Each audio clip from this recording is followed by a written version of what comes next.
Leche. Leche. Leche.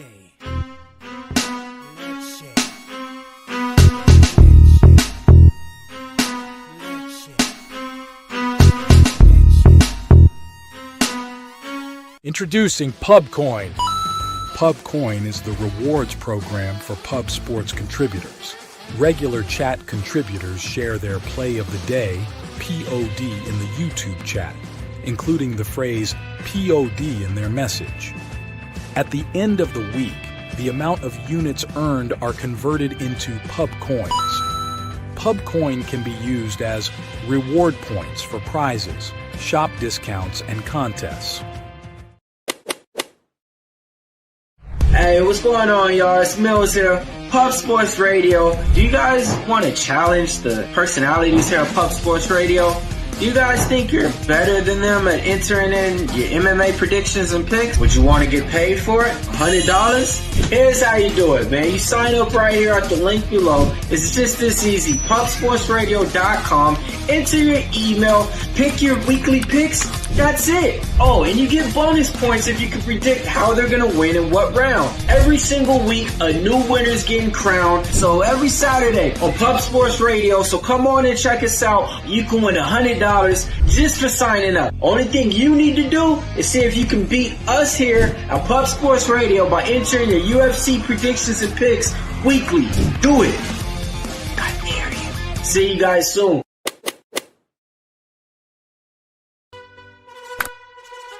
Your membership to gold, you will be automatically entered in every horse race, every Wednesday and Friday. It is time to race horses. We are racing camels today. Shout out to the gold members. We're racing in San Antonio immediately here. And we're off. 2 minutes, 74 canals on this racetrack. It's wide.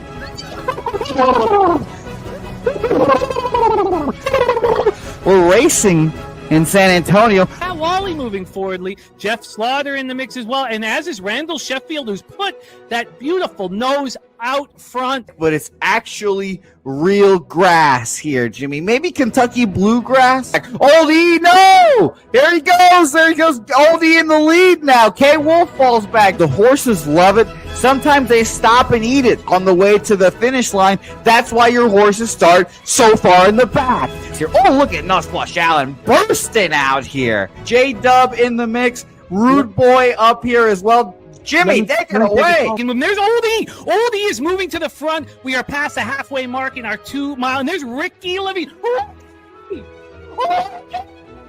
Oh my goodness, he's in the mix here. Jimmy, take it home. This is our first dog race ever. 19 seconds left in the horse race here. It's Fernando Mendoza trying to find the wire. 14 seconds left. Can Fernando Mendoza take this home? Here comes Kenny Can. Kenny Can wants a piece of the pie. Put his schnoz up front. Ricky Bobby, 9 seconds left. Can Donuts Silks make a run? Can Res Mall make a run to be $50? You son of a bitch! Here comes Tori Coker. Kenny Can Smoke and Mirrors. Director 97 home. That is the way. Here comes Jason Meyer, the Eldorado Custodian. Billy Friedrich. Joe's one all coming down to the finish. Coin!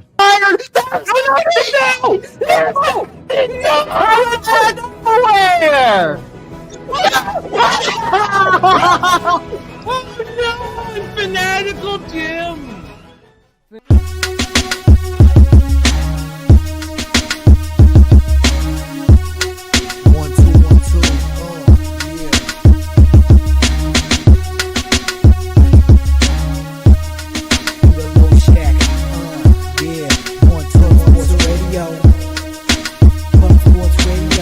From the corporate Peter Low Shack, legendary sports handicapper, more dapper than a dawn. Father young phenom, known as Jimmy, who declared one day that the bag was here to stay. Information like a PSA, we all PSR, Pub Sports Radio is all. There's a man named Slaughter and he flipped the script. No competition in this but they quit the trip. But we say we be pubbing, betting with the bag and you love it. We want a top 10, we above it. Leche. What up? Ooh. What up, cappers, gamblers, punters, hustlers, low baggers? Pubapalooza on my mind. Welcome to Betting with the Bag. Thank you for joining us right here on Pub Sports Radio. We are coming off a real strong day, man. A real strong day. I mean, it wasn't a massive day. We got paid in every sport, and it was consistent in quality, and I'll take it. NHL 5-4 plus 0.87 units. We cashed with Pittsburgh, Columbus, Boston all in -1 line. Lost with the Blackhawks. Cashed the Calgary Blackhawks under 6. I got the live under 8.5 after it was 2-1. Only 4 goals were scored in that game, and but we lost first period under 1.5.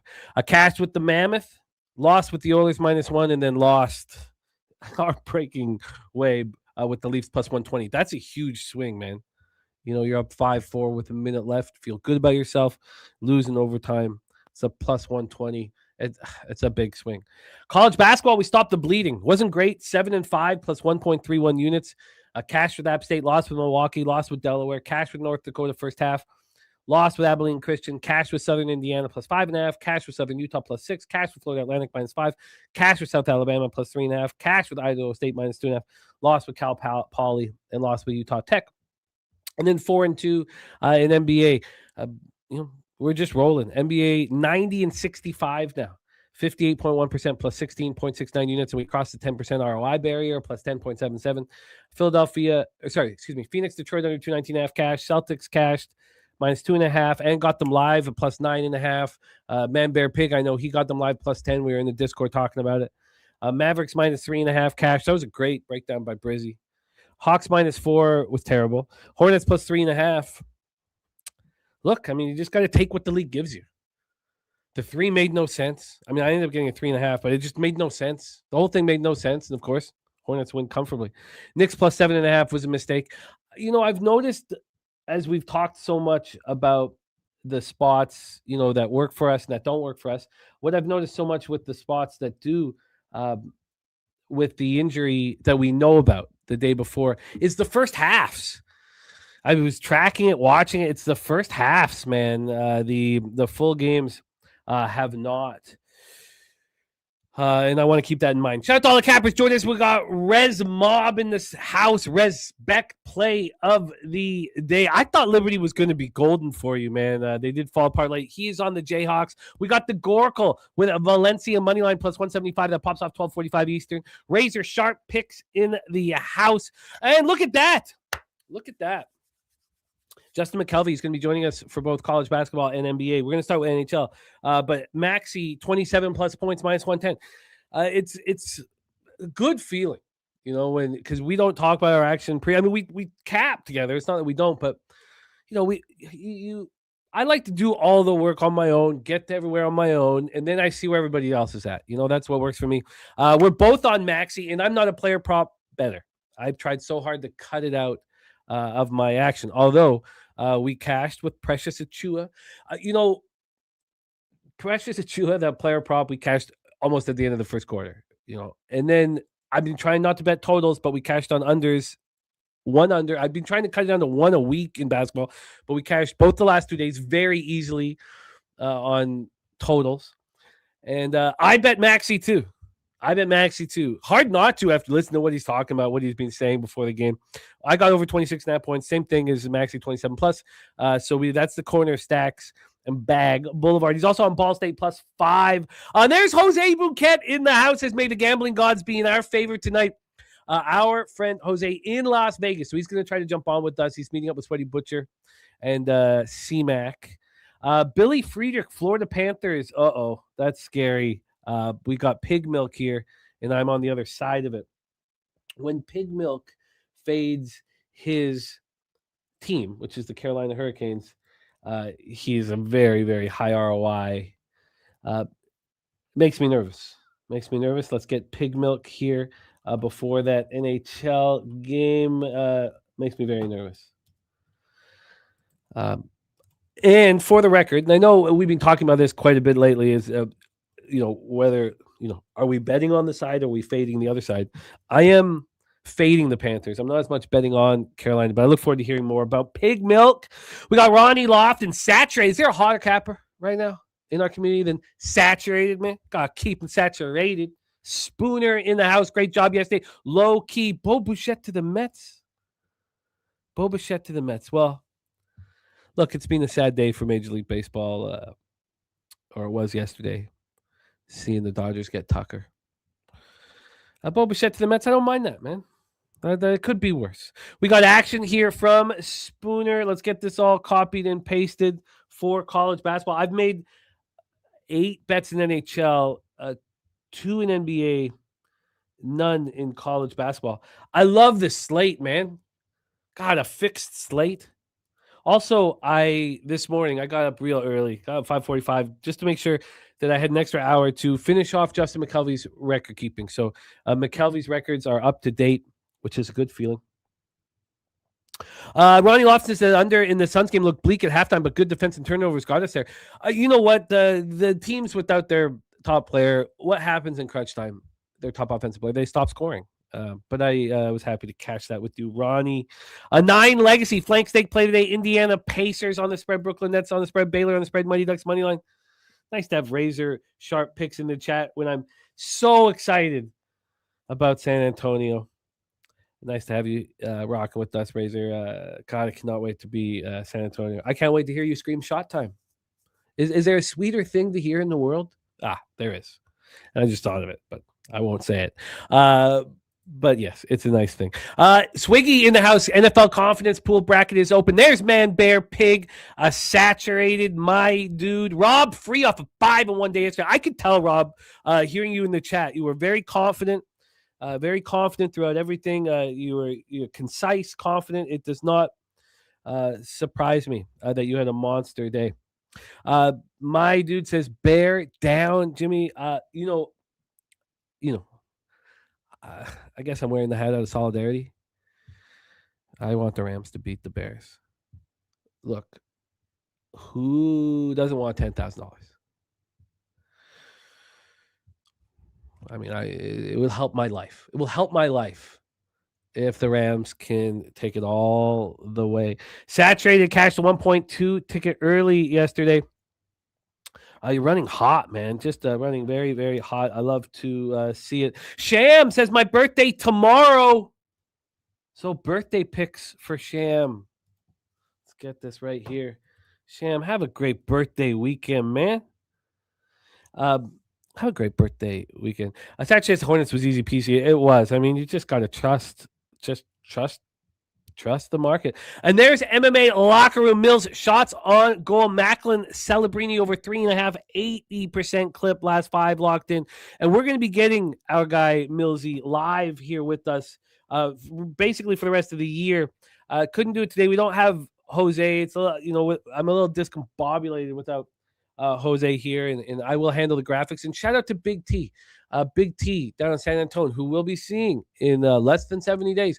He got the graphics up for us, so shout out to Big T. I like it. We got Justin McKelvey ready to go. Looking forward to rock with him. Fernando Mendoza.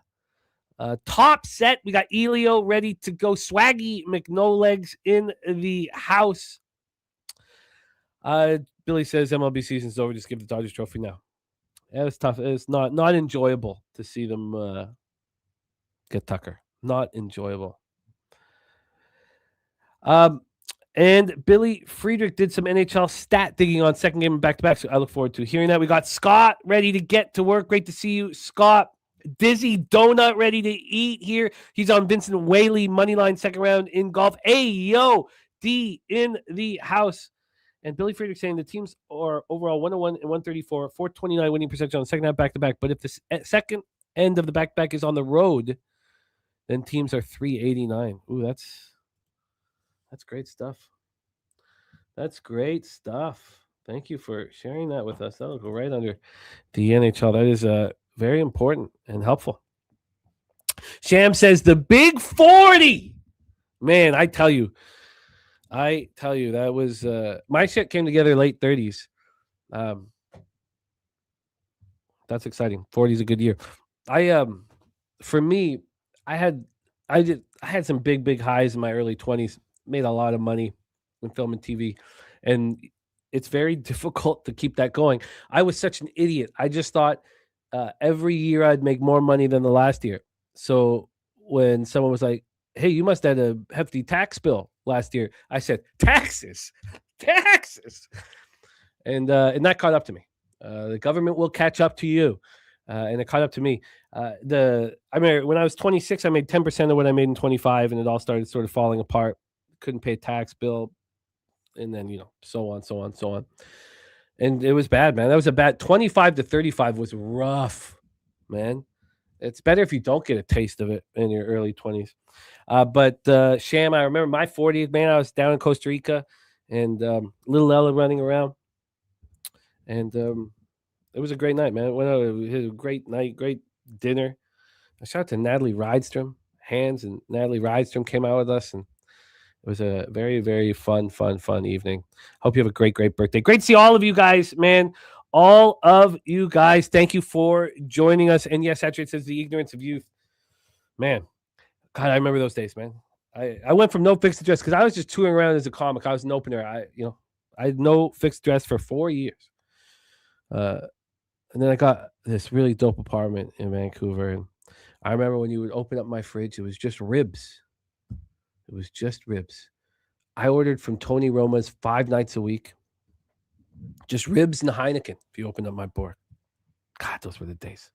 Those were the days. Let's get to work here. Thank you guys for joining us. We start in the National Hockey League. Now, look, I'm struggling still. 169 to 178, 48.7%, down 14.91 units, ROI minus 4.30%, average line minus 101. I'm telling you that I'm so locked in to it right now. And there's no guarantees. There's no locks. I can't say, oh, I promise you this or promise you that.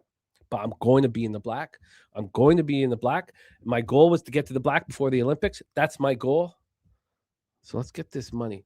Let's see. I am blind. Let me see if I can get this going. Shout out one more time to T for all of. There we go. We are in business. Coming off a 5 and 4 day. Again, you guys know what the swings are like late at night. But that plus 120 on the Leafs, that turned into a L. That stung. Made me 5 and 4 plus 0.87 units. We're going to keep rolling here. We have AM in the house. The Truth Teller. Great to see you, Truth, my man. And Jay Peasy here tuning in traffic. Tony Roma's on 17th.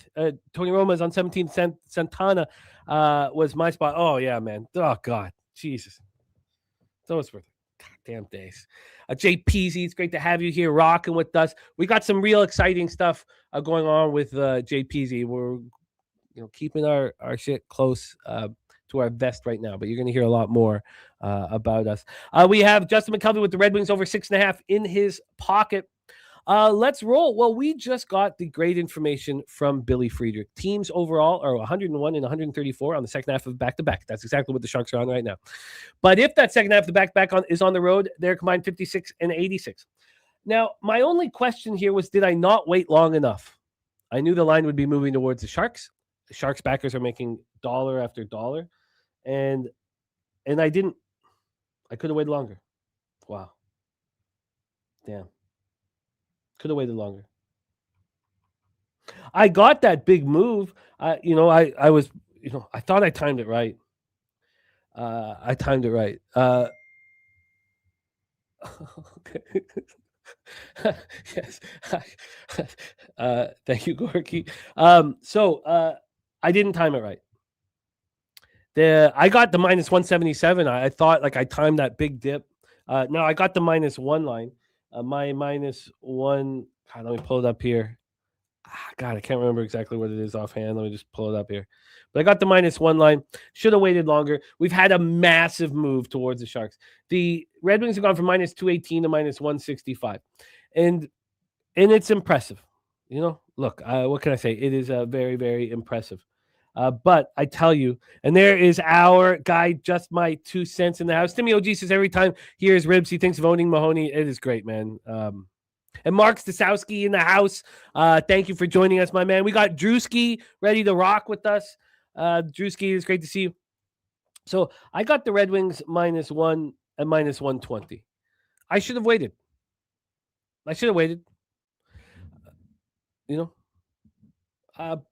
In saying that, this is time, I think, to fade the Sharks. We're at Little Caesars Arena in Detroit, Michigan, where the Red Wings are 16-8-1. We have Yaroslav Axe about me, 16-11-1, 3.54 goals against average, 8.97%. He's playing okay. I expect him to be a quality goaltender in the National Hockey League. We got to wait for it. Yeah, we talked about that, Bo. It hurts, man. It hurts. And we have AM on the Sharks money line plus 175. Timed beautifully as always from AM. This sharp dude, man. He gets in when the getting's good. Snapped winning streak bet against a team whose winning streak of length 3+ was just snapped in a previous game. Make the bet only if your team has a money line that's better than minus 150. Sharks 20.5% power play ranked 14th. Penalty killing 77.2% ranked 24th. Detroit power play 24.3%. It's ranked 6th, and it's been very good all year. It's just Larkin is a monster. They got snipers and DeBrincat and Kane and Raymond. And they're penalty killing 12th, being very strong penalty killing as well. So we have Justin Mcelvy on the over 6.5 here. Sharks on the second half, back-to-back after winning their 4th in 5 games, 3-2 at Washington last night. So this is game 2 of a 4-game road trip.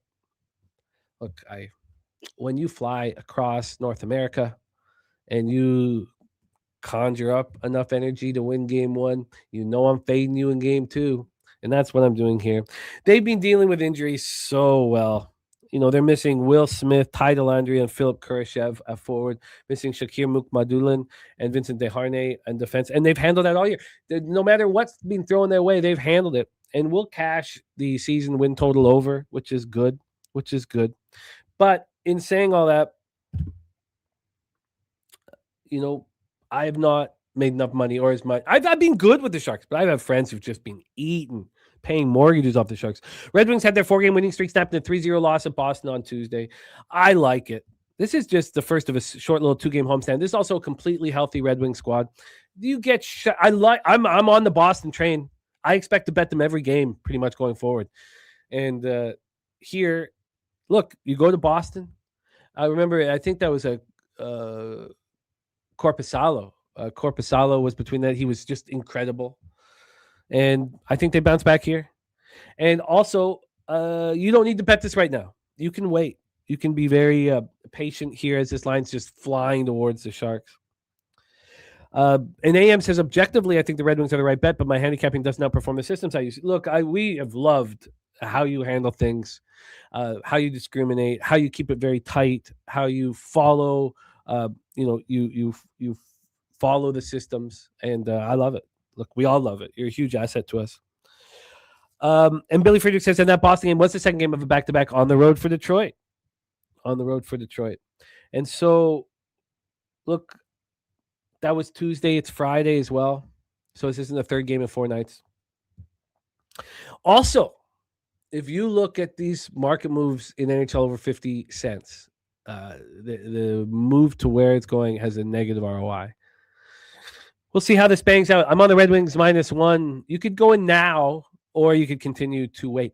Let's roll into game 2 here for us. Game 2, Florida Panthers at Carolina Hurricanes. And we have pig milk. Sweet, sweet pig milk here for this one. Game 2 of our card. Billy Friedrich is fading his Carolina Panthers. Oh, this video puts a smile on my face.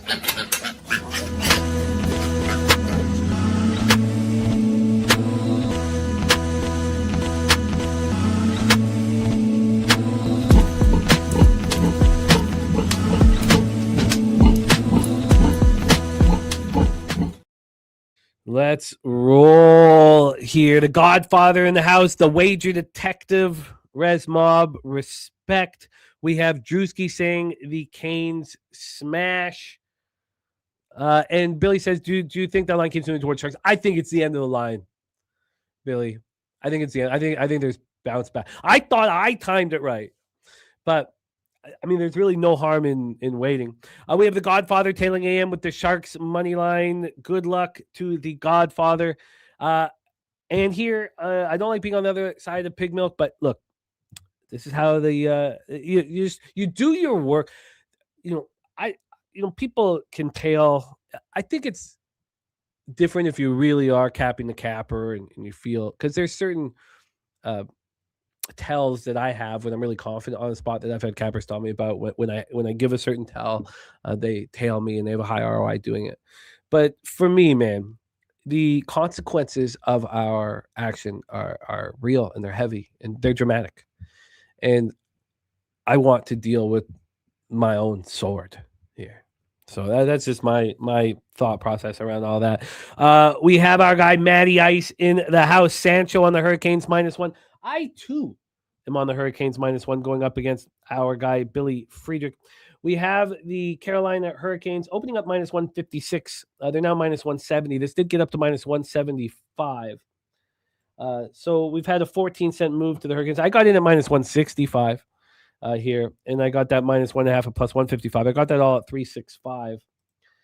Let's see what 365 actually has done here as well. See, I'm curious what they've got with the Red Wings line. That Red Wings line down to -185. Okay, Hurricanes -170, -155. So it's just moved 5 cents over there from a total standpoint here. And this isn't the Hurricanes of old that I can trust defensively to shut down an opponent. But we have a 6. It's juiced to the over. I just can't trust it like I used to here. So you know what? Speaking, Dizzy says McKelvey almost 500 on that record. Keep tailing right. You know, McKelvey is 500 in NBA on our show, but he has an average line of +106. So through now, there's one day missing, the Tuesday, December 23rd, and I've got to get that action from Jose, which I will. That's the only day missing here. That was a Jose show. Peter Loshak Jose show, and he's 75 and 75, but his ROI with an average line of +106, which is the same deal. That's why that's why I was like, the win-loss record does not do him justice, because his ROI is +4.43%. He's up 6.65 units, and I really have a ton of respect, and I'm just certain, without a shadow of a doubt, that Justin makes us better as a group, makes me better as an individual, and I think this man soars. I think you're going to see a lot more of him in the industry. But let's go back here to this spot. Game 2. Panthers, Hurricanes, Lenovo Center in Raleigh, North Carolina. I can't even say the Lenovo Center without thinking of Peter Loshak's shit Lenovo down in Costa Rica that was barely working for him. I'd never heard of a Lenovo before I sat beside the legend Peter Loshak. AM says over 6 has value if the juice isn't extreme. Yeah, I guess if I'm afraid of an under, the over is probably legitimate. We have Sergei Bobrovsky, 19-12-1, 2.90 goals against average, 880 percentage, 3 shutouts. Brandon Bussey on the other side, 16-3-1, 2.31 goals against average, 901 percentage, 1 shutout. Florida power play ranked 22nd, 18.8%. Penalty killing is 4th, 83.8%. They're a well-coached squad. They have so many injuries just constantly throughout the season, and yet they seem to handle them. And I don't know how that is. Let me pull back up this CBS injury report. That's what I've been using of late. I don't mean to give them a shout out, but let's go over their injury report here. But let's talk about the Panthers and the Canes a little bit more while that's coming up. 19.6 power play for the Carolina Hurricanes and the 18th ranked penalty kill. Look, this Eastern Conference is wide open. If you're looking in the futures market, I'm sure that you'll probably be attracted to Tampa Bay's 11-game winning streak, and maybe I should move on Tampa Bay too. I've just lost a lot of money back in Tampa Bay in the futures market over the last 2 or 3 years. But what they're doing without Hedman and McDonough and now without Braden Point is impressive. But it's wide open. And I've not seen a Hurricane special teams unit like this. It must drive Rob Brindamore crazy. Panthers coming off their second straight win, 4-3 at Buffalo on Monday. This is the first of a back-to-back. They play at Washington tomorrow night. This is also game 5 of a 6-game road trip. Now, this is important. Very important. And I still faded the Panthers. But they did go home. They went home after that game on Monday. They flew home on Tuesday. They practiced at home on Wednesday. And then they flew back to Carolina on Thursday. So important to me. The Canes are also on the first of a back-to-back. They come in off their second straight loss, an ugly 3-0 setback at the Blues on Tuesday. They have 3 players day-to-day right now. Will Carrier, left winger. He's dealing with lower body injury. Noah Phillip has a concussion, and Shane Ghost is there. The Ghost is sick right now. So we'll see if he can make the lineup. But look at this Florida Panthers squad here. You have Brad Marchand, who's still hurt. But but he's day-to-day. But no Kachuk, no Seth Jones, no Dmitry Kulikov, no Alexander Barkov, no Thomas Nosek, and yet they're playing still quality hockey. What I want to do here, very comfortably, and Ghost was not at practice yesterday. Okay, thank you, Billy. Is look, there's the exact same thing that I am doing here with the Red Wings. I am taking these two home teams who are just shut out and are angry about it, and they're the better hockey team on the -1 line. I will also be live betting either of these two teams if they go down.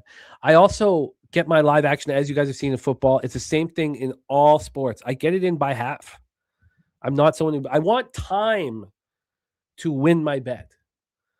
So unless it was the Oilers in the playoffs of last year, I wait, and I wait, man. All right, so I'm on the Red Wings -1, and I am on the Hurricanes -1. I got the Hurricanes -1, -104. Got the Red Wings -1 at -120, but that's not the end of my -1s.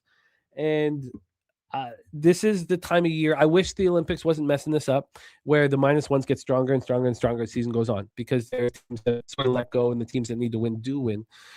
So, for instance here, last night was the -1s were very, very strong. I expect them to continue to be very strong. Last night, I had 4 -1s. I cashed Pittsburgh -1 at -104, Columbus -1 at -103, Boston -1 at -109, and I lost the Oilers -1 at -102. I expect that to continue here. So that is Florida, Carolina. I'm on Carolina -1. Let's roll on. 8 p.m. Eastern is our next spot on the board, and it is the Tampa Bay Lightning at the St. Louis Blues. We're at the Enterprise Center in St. Louis, Missouri. Andrei Vasilevsky, 19-7-2, 2.27 goals against average, 913 save percentage, 1 shutout. Going up against Binnington, who has looked a little better lately, but his numbers are still terrible. 3.53 goals against average, 871 save percentage, 1 shutout. Toronto power play is ranked 16th. Tampa's power play is ranked 16th.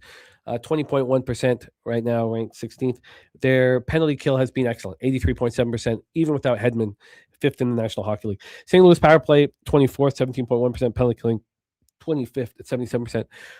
I want to fade the Blues almost every game they play. They're not terrible at home, 11-9-5.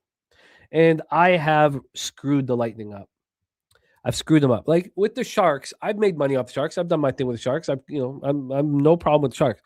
But with the Lightning, other cappers are just eating off of them. For instance, spreadsheet play of the day today is your Tampa Bay Lightning. If you're at work right now and listening on headphones, you might want to turn it down a little bit, because spreadsheet play of the day is the Tampa Bay Lightning.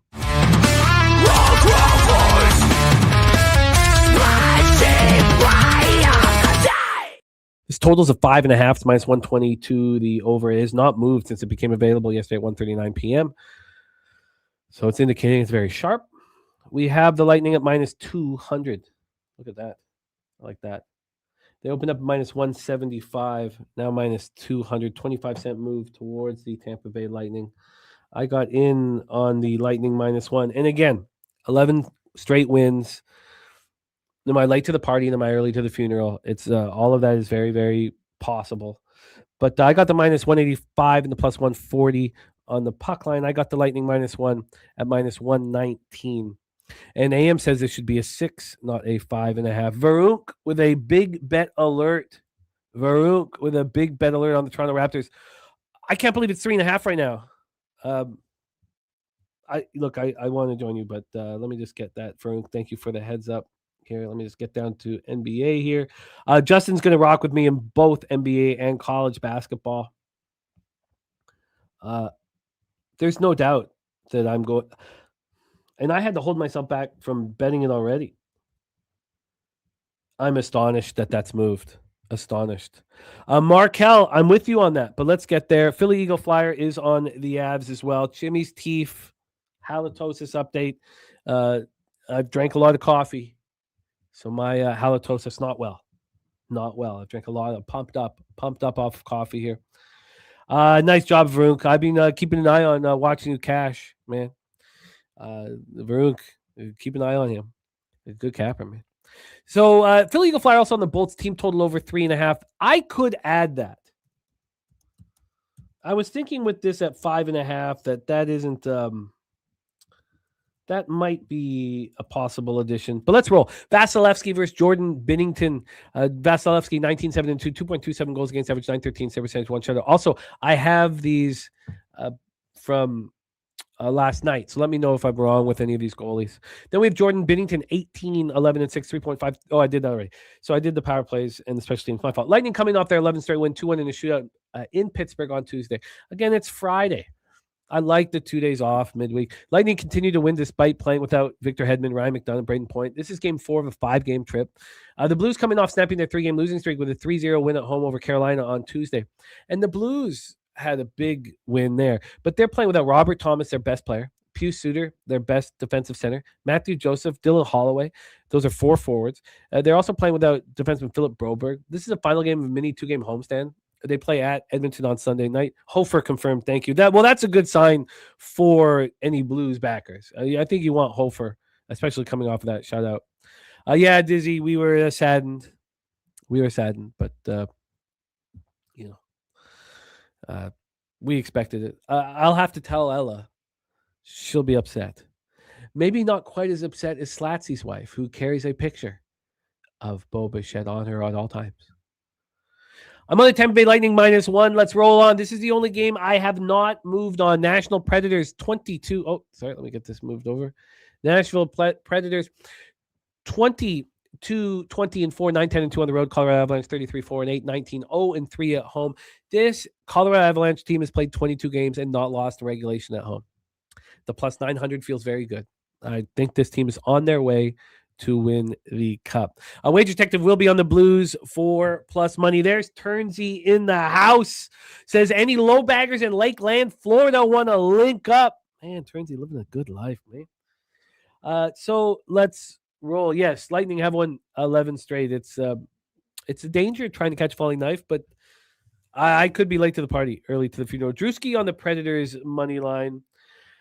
Let's go. UC Saros, 18, 15, and 3, 2.93 goals against average, 897 save percentage. He's a small goaltender, and that's the only reason that I once cheered for him. I do not know why Trotzy gave him the big contract. A lot of mistakes have been made with the Predators' brain trust. Mackenzie Blackwood listed. Now, I don't know if Mackenzie Blackwood's going to be in. He has not played in a while. He's been hurt. He has been hurt. Now, Swiggy says Colorado off of a loss has been money. How do you not back them? 4-3 at home in overtime on Monday to the Leafs. That was on Monday. They've been sitting in that loss for 3 days. But I was nervous with Blackwood in it. And I know this is moving to the under, which is the reason why I'm not on the over. This is the number 1 penalty kill in the National Hockey League. Blackwood confirmed. Okay, thank you, Swiggy. We have number 1 penalty kill in National Hockey League with Colorado. Nashville power play 19.4%. That's at 21st. Their penalty kill 14th. How is Colorado's power play at 16.9% with Makar and McKinnon and Nate just in front of the net? It's insane to me. Absolutely, absolutely insane. So let's take a look at the line history and decide, is there anything that we could possibly move on, or is there anything that here? It's just too expensive for me. Minus 296. Opened up at minus 290. 6 cents of movement. That's just too expensive. This total moving towards the under, I don't think I want to get in the way of that. It feels like that's a sharp move. It's only moved 6 cents over at this very sharp offshore. And where we used to play poker, it's moved more. It's moved 12 cents. I think that's probably sharp action here. I am... Billy Friedrich says, will it be Saros or a Noonan? I don't know. Good question. Billy Friedrich says, I may do an Avs Bolts moneyline parlay to cut that juice. I guess I just have to stay off of it, honestly. But they are at home. Oh, you're talking about Lightning. Yeah, Lightning. Well, Lightning won 11 straight. I mean, it's going to be hard to find a stat where they're not very good. Wager Detective. I get it. All right, so we roll on. I got no action here. This is the problem here for me, is that Colorado's actually beat up. LOC's been out for a while, Logan O'Connor, but Devon Taves has been out. He's going to be a member of Team Canada. We think his wife or girlfriend is pregnant, and he said he won't leave unless the baby's being born. And look, I'm not going to hate on that. I mean, it's just the Olympics. I guess you can maybe say that you're not getting paid for it. I think you get paid some sort of stipend, but Gabe Landeskog is also out as well. And then Joel Kiviranta, he is out. Ross Colton is day to day. So not a lot going on for this one. Kiviranta has 1 goal on the season, so it's not like that's a big loss. But that's a bunch of players not in the lineup here. All right, let's roll on. I'm off of this spot. Final spot on the board, I am hammering. Anaheim Ducks, LA Kings. Now, for whatever reason, when the 3 California teams, the Sharks, Kings, and Ducks play each other, goals are scored. They're high-scoring games. I do not see how the Ducks and the Kings score a lot of goals in this game. Now, there's a lot of injury issues that will be clear here coming up. CAM says California teams Friday night over. I don't gamble that way. Yes, they go over and over and over when these California teams meet. And in that Sharks-Kings over that just happened, the first period went under, the full game went over. They just keep going over.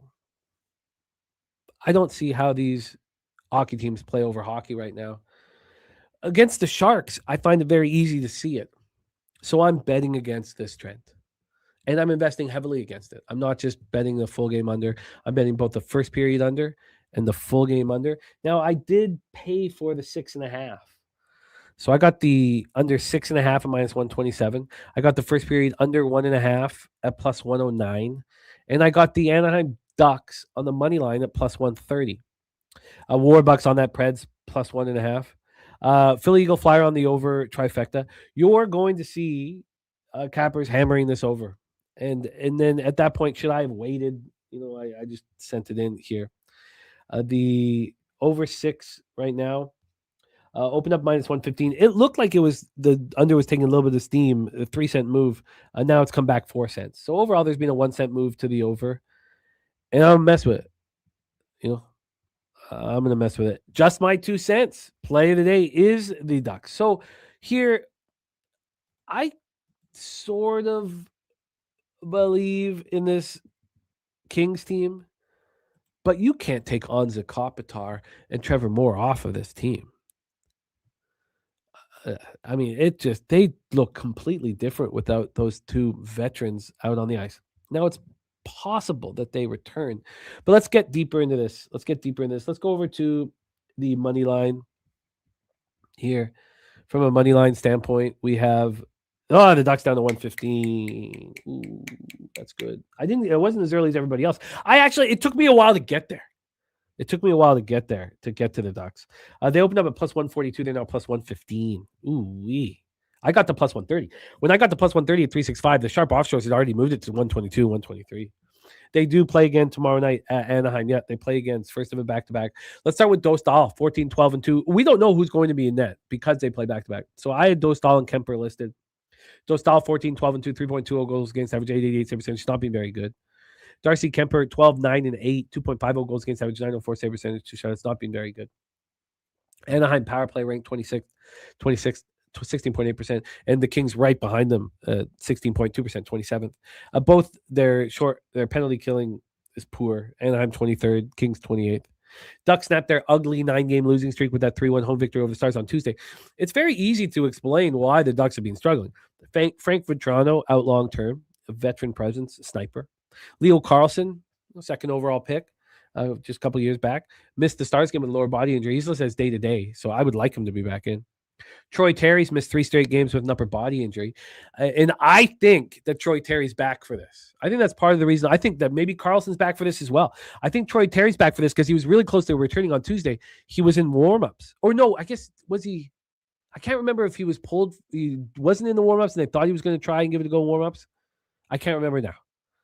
But he was a game time decision. We thought he was going to go or could go. And then you have Cutter Gauthier missed Tuesday's game with a sickness. It's unclear if he'll be available either.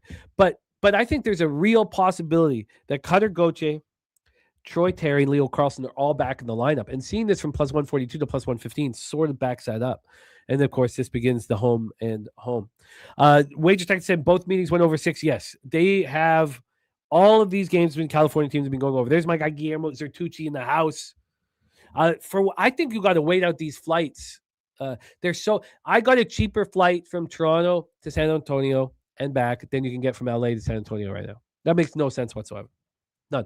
Do you want to know how cheap my flight was? Round trip, Toronto with one stop each way, and okay times. I fly out early in the morning when I get out there, but I have a great flight back.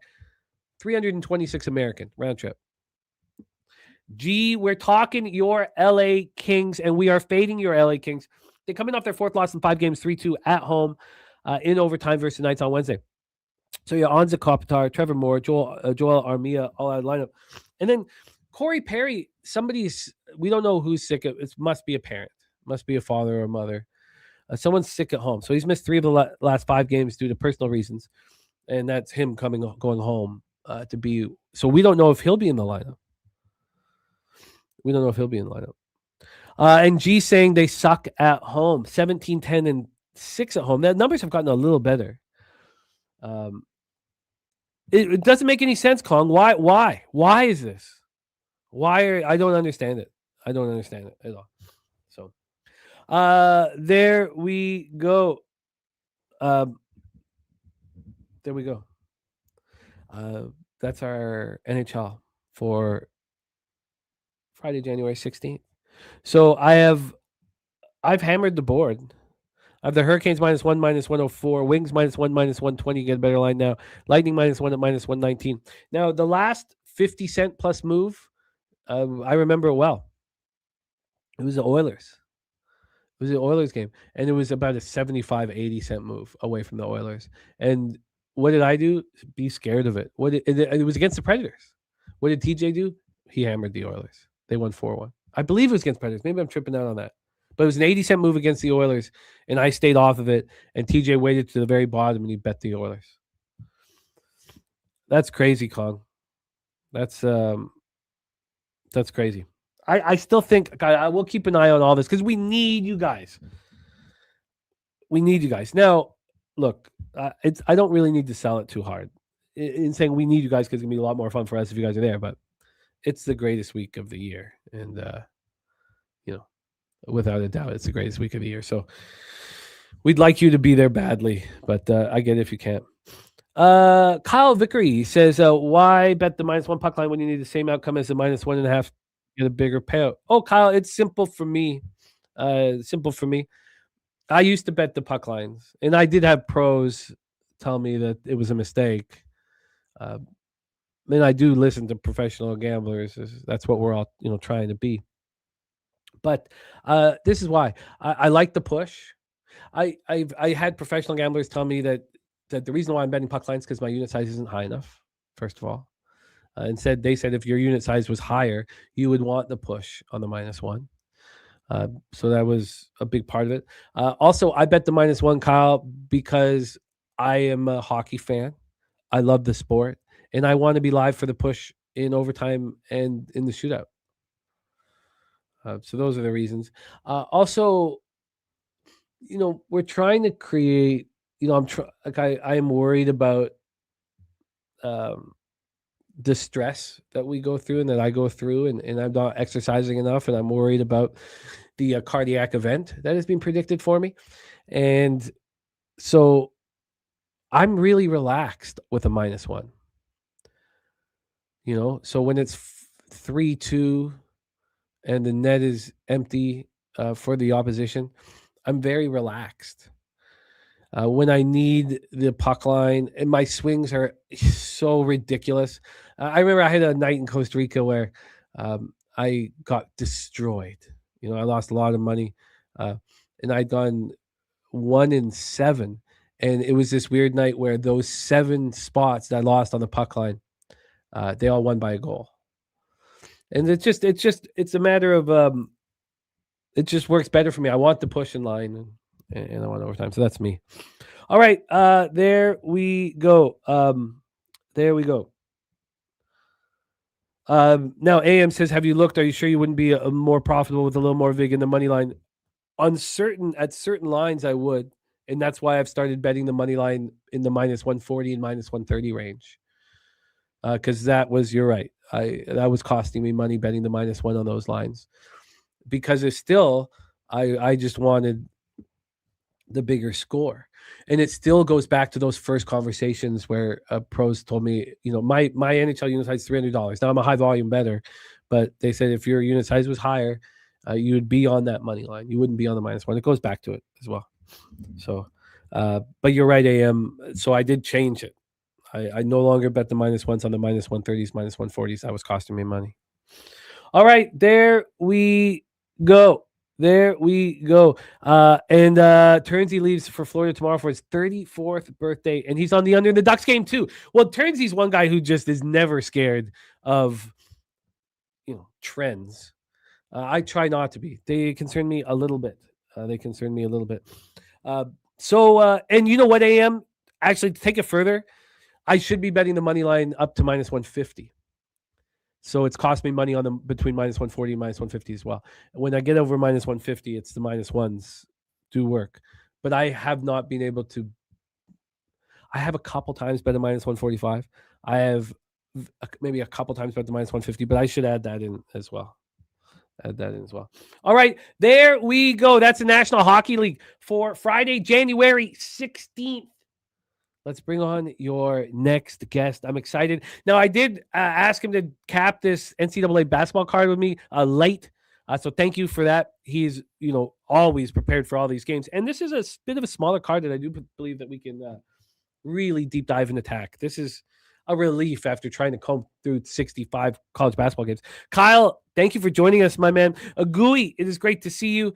It is time to bring on the star of our show today. Please welcome. We got Pennsylvania in the house by way of Georgia, one of the stars of Medicaid Mondays and the Peter Loshak Show on Tuesdays, and Betting with the Bag right here on Fridays. Please welcome Mr. Justin Mcelvy to the program. Justin, what's good, man? How are you?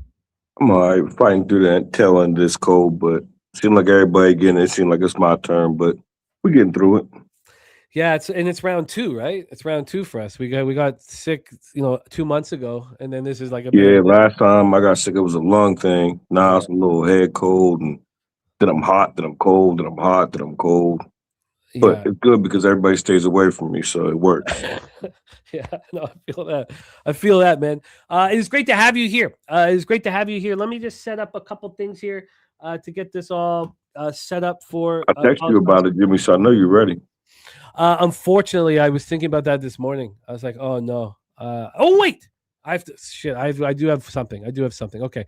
I just realized there is still wine here. At least it's not white. That white wine was disgusting, but there is wine here. I'll be right back. Why don't you here? While I'm gone, what's the first game?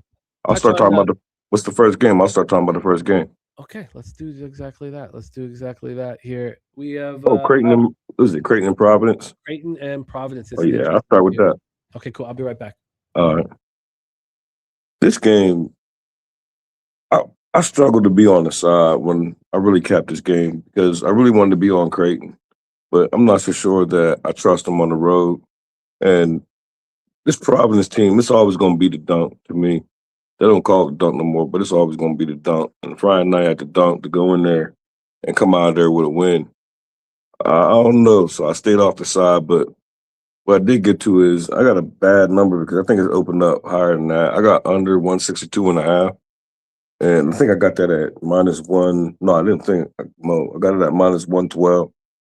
And I just think, like, with the losing streak that Providence is on, Creighton struggling on the road, playing at the dunk on a Friday night, I think Providence finally going to play some defense. I think this game going to trend to the under. I got 162.5. I just think Big East, like, the struggles of the Big East, we don't see outside of Villanova or maybe UConn. We don't really see high-scoring games, so.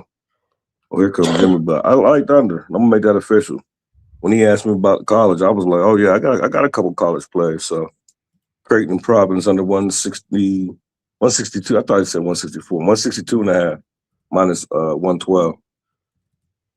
All right, let's get. I don't know if you heard. I'm on the under in this game.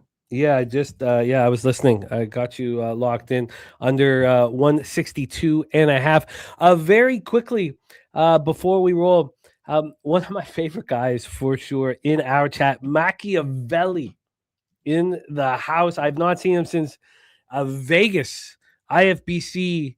God, it had to be 7 years ago. Our attorney, our low bag attorney in the house, Machiavelli.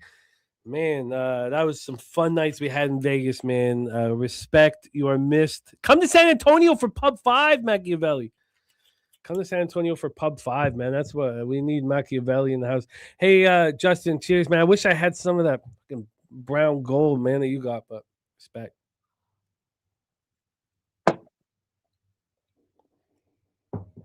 All right. Nate Pereira, man, you are missed. Let's get to work here and attack. Taint play of the day is in as well. Let's get this all copied and pasted.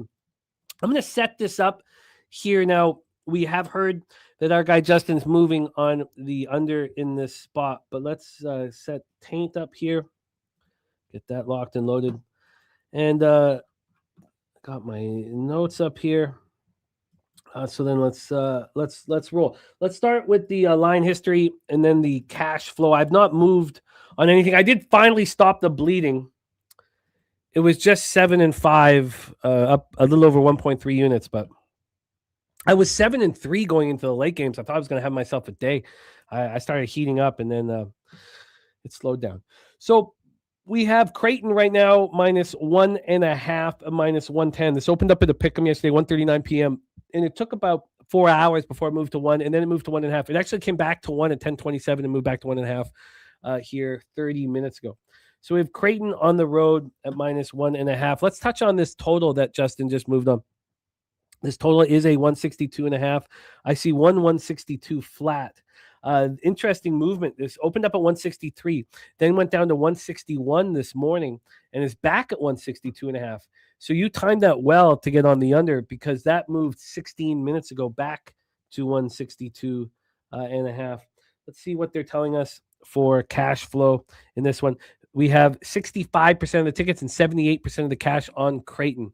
We have 83% of tickets on the over and 53% of cash on the over. So also Circa just moved it to the 162.5. They opened it at 162.5. They brought it all the way down to 159.5. They did that despite 80% of the tickets on the over and 52% of the cash. Those numbers haven't changed. They have brought it back to that initial line at 162.5.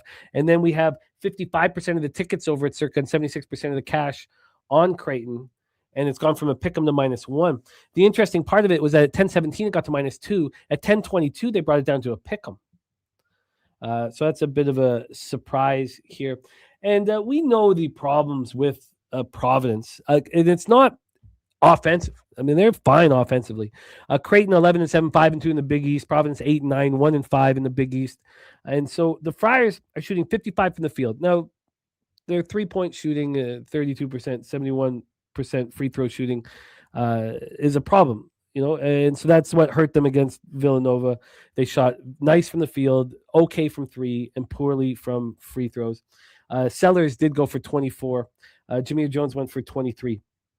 But if you look at their stats for Sellers and Jones, it's all points. No hustle categories, no assists, no rebounds. It's just they're scoring. They're not defending. So overall this year, their shooting is nice. 47.9 from the field, 77.4 from free throw, 35.4 from 3.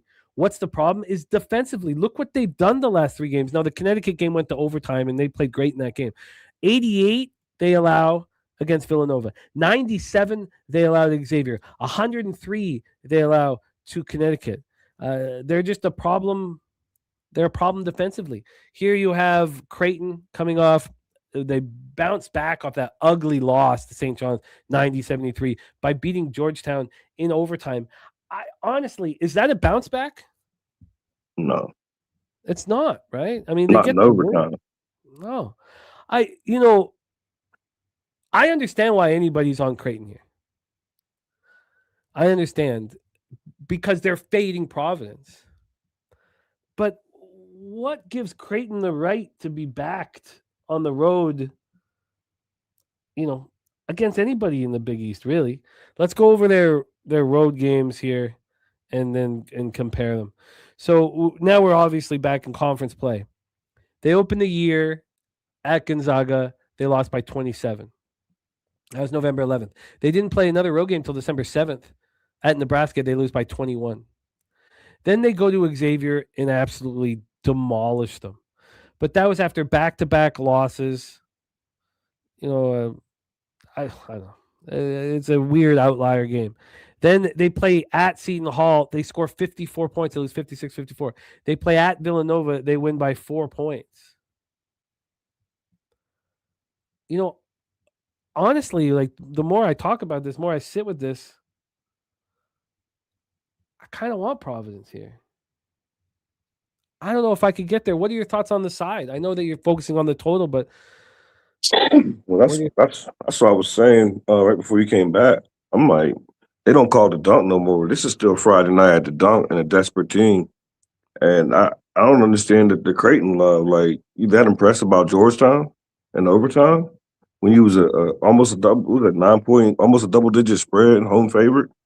So I don't know. I don't want to fade this Providence team, and I definitely don't want to back Creighton as a favorite.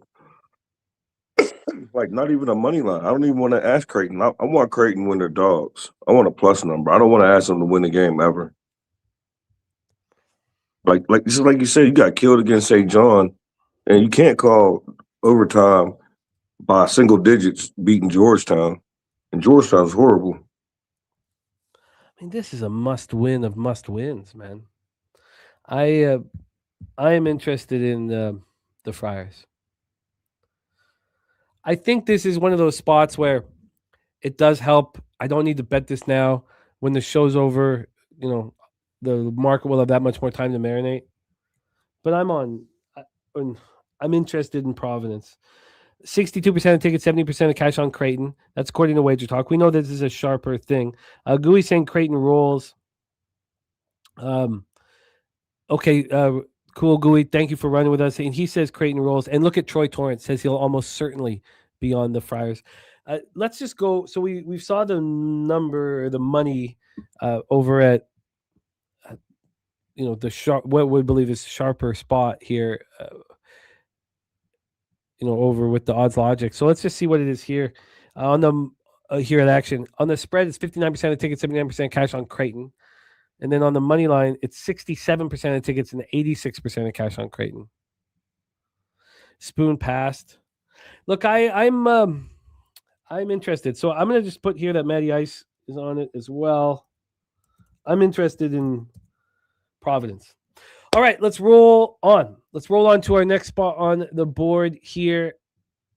Let's go.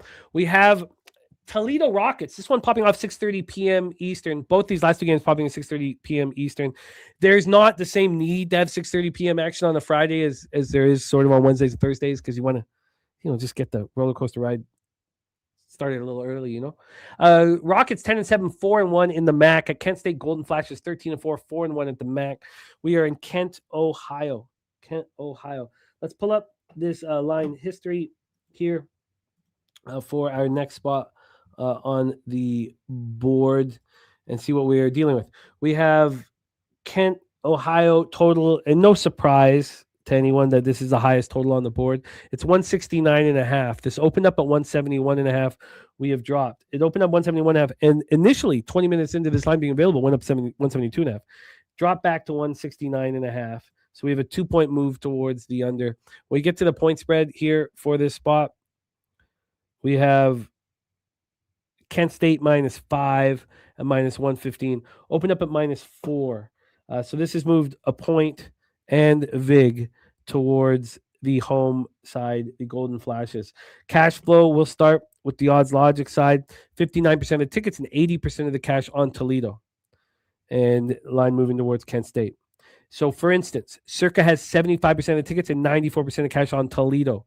And they've moved Kent State from 4.5 to 5 and then to 5.5. Obviously, I don't even care what action says. I almost don't even care what my notes say. Honestly, at this point, I want to follow the books. when we get to the spread here, we have according to Action, they have 61% of tickets and 49% of cash on Kent State. So they are following that thought process. Here we have Kent State coming off an 87-81 road win over Buffalo. And that came on the heels of an 87-85 road loss to Central Michigan. Buffalo we think is decent. Central Michigan is weak. So that was a surprising loss. That had come on the heels of 2 wins at home over Northern Illinois and over Bowling Green. Those were very tight wins. There is nothing in this sample size of their last 4 games in the MAC that really leads you to want Kent State. But the market is telling us that we should trust it. Because Toledo's gone to Central Michigan and gone to Northern Illinois and beat those teams handily. They have played back-to-back home games. They lost 87-83 to Miami of Ohio, then beat Ohio 101-85. So here we go. Let's set up this a little more and then hand it over to Justin. So we know these teams are offensively gifted. Kent State averaging over 90 a game. Toledo in the low 80s. But Kent State, looking to go 5-1 in conference play. Delreco Gillespie, 19.3 points, 12.6 boards. I mean, I don't know if Toledo has an answer for him. Spooner says if this game doesn't touch 180, it's because Toledo lost by 30. Look at that.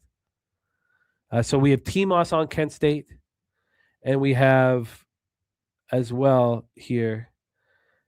We have T-Mac on Kent State, and we have Spooner on Kent State in the over 169.5. Justin, I can't wait to hear your thoughts on this one. Take it away. Finally, me and Spoon on the same side. I'm also on this over. When I seen this game, and I wanted to get to Kent State, but I couldn't pull the trigger. I'd like to go see one of these games one of these days, but this is like a mini rivalry. There's always a lot of points, and I agree the last thing I heard you say, Spoon said, that if this game don't go over, it's a massacre. And I just like Kent State at home to put up a lot of points. Toledo, they always play them close. Now, if you a trend, like the last few meetings haven't gone over. I think these are 2 different teams this year. They both trended over, especially Kent State at home. So I'll make that official along with my Creighton under. I got over 169 minus 115. Over 169 minus 169.5. My fault, minus 115. Fuck, sorry, Justin. Kawhi's been ruled out, and I'm not on the Raptors yet. You said what? Fuck. I mean, God, and it's just been pulled. Kawhi is ruled out. God, I should have just put that in ahead of time. Fuck. God damn it. Okay. Sorry, I was listening until that. We just had the LeBron 29 give us the news there. I understand clearly why you would be on the over. I clearly understand it. These are just 2 high-scoring teams. What I don't understand fully is why this total dropped in the first place. I don't get that. I don't get that at all. That's one thing that before I bet it, because when I first was going to bet it, I'd seen a 170.5 or 171.5. And I was like, damn, I might have missed my line. So then when it came back down, that's when I bet it, when it came back down. But I don't know who's betting this under. Unless they trend betting. Like history, not like what the teams is trending, because these teams trending to the over. But if you're going back to previous matchup, they trended the under. But especially this Kent State team at home, I really like this Kent State team, and they close. What's keeping you off the side here? I really don't like fading Toledo. Yeah. I usually back to, I don't like fading them. Troy says he's got to profile this, but Kent State will likely be on his card. I guess I'm going to. I don't want to make a bet that's just purely market related. Does anybody like Toledo? No. So I've got all of the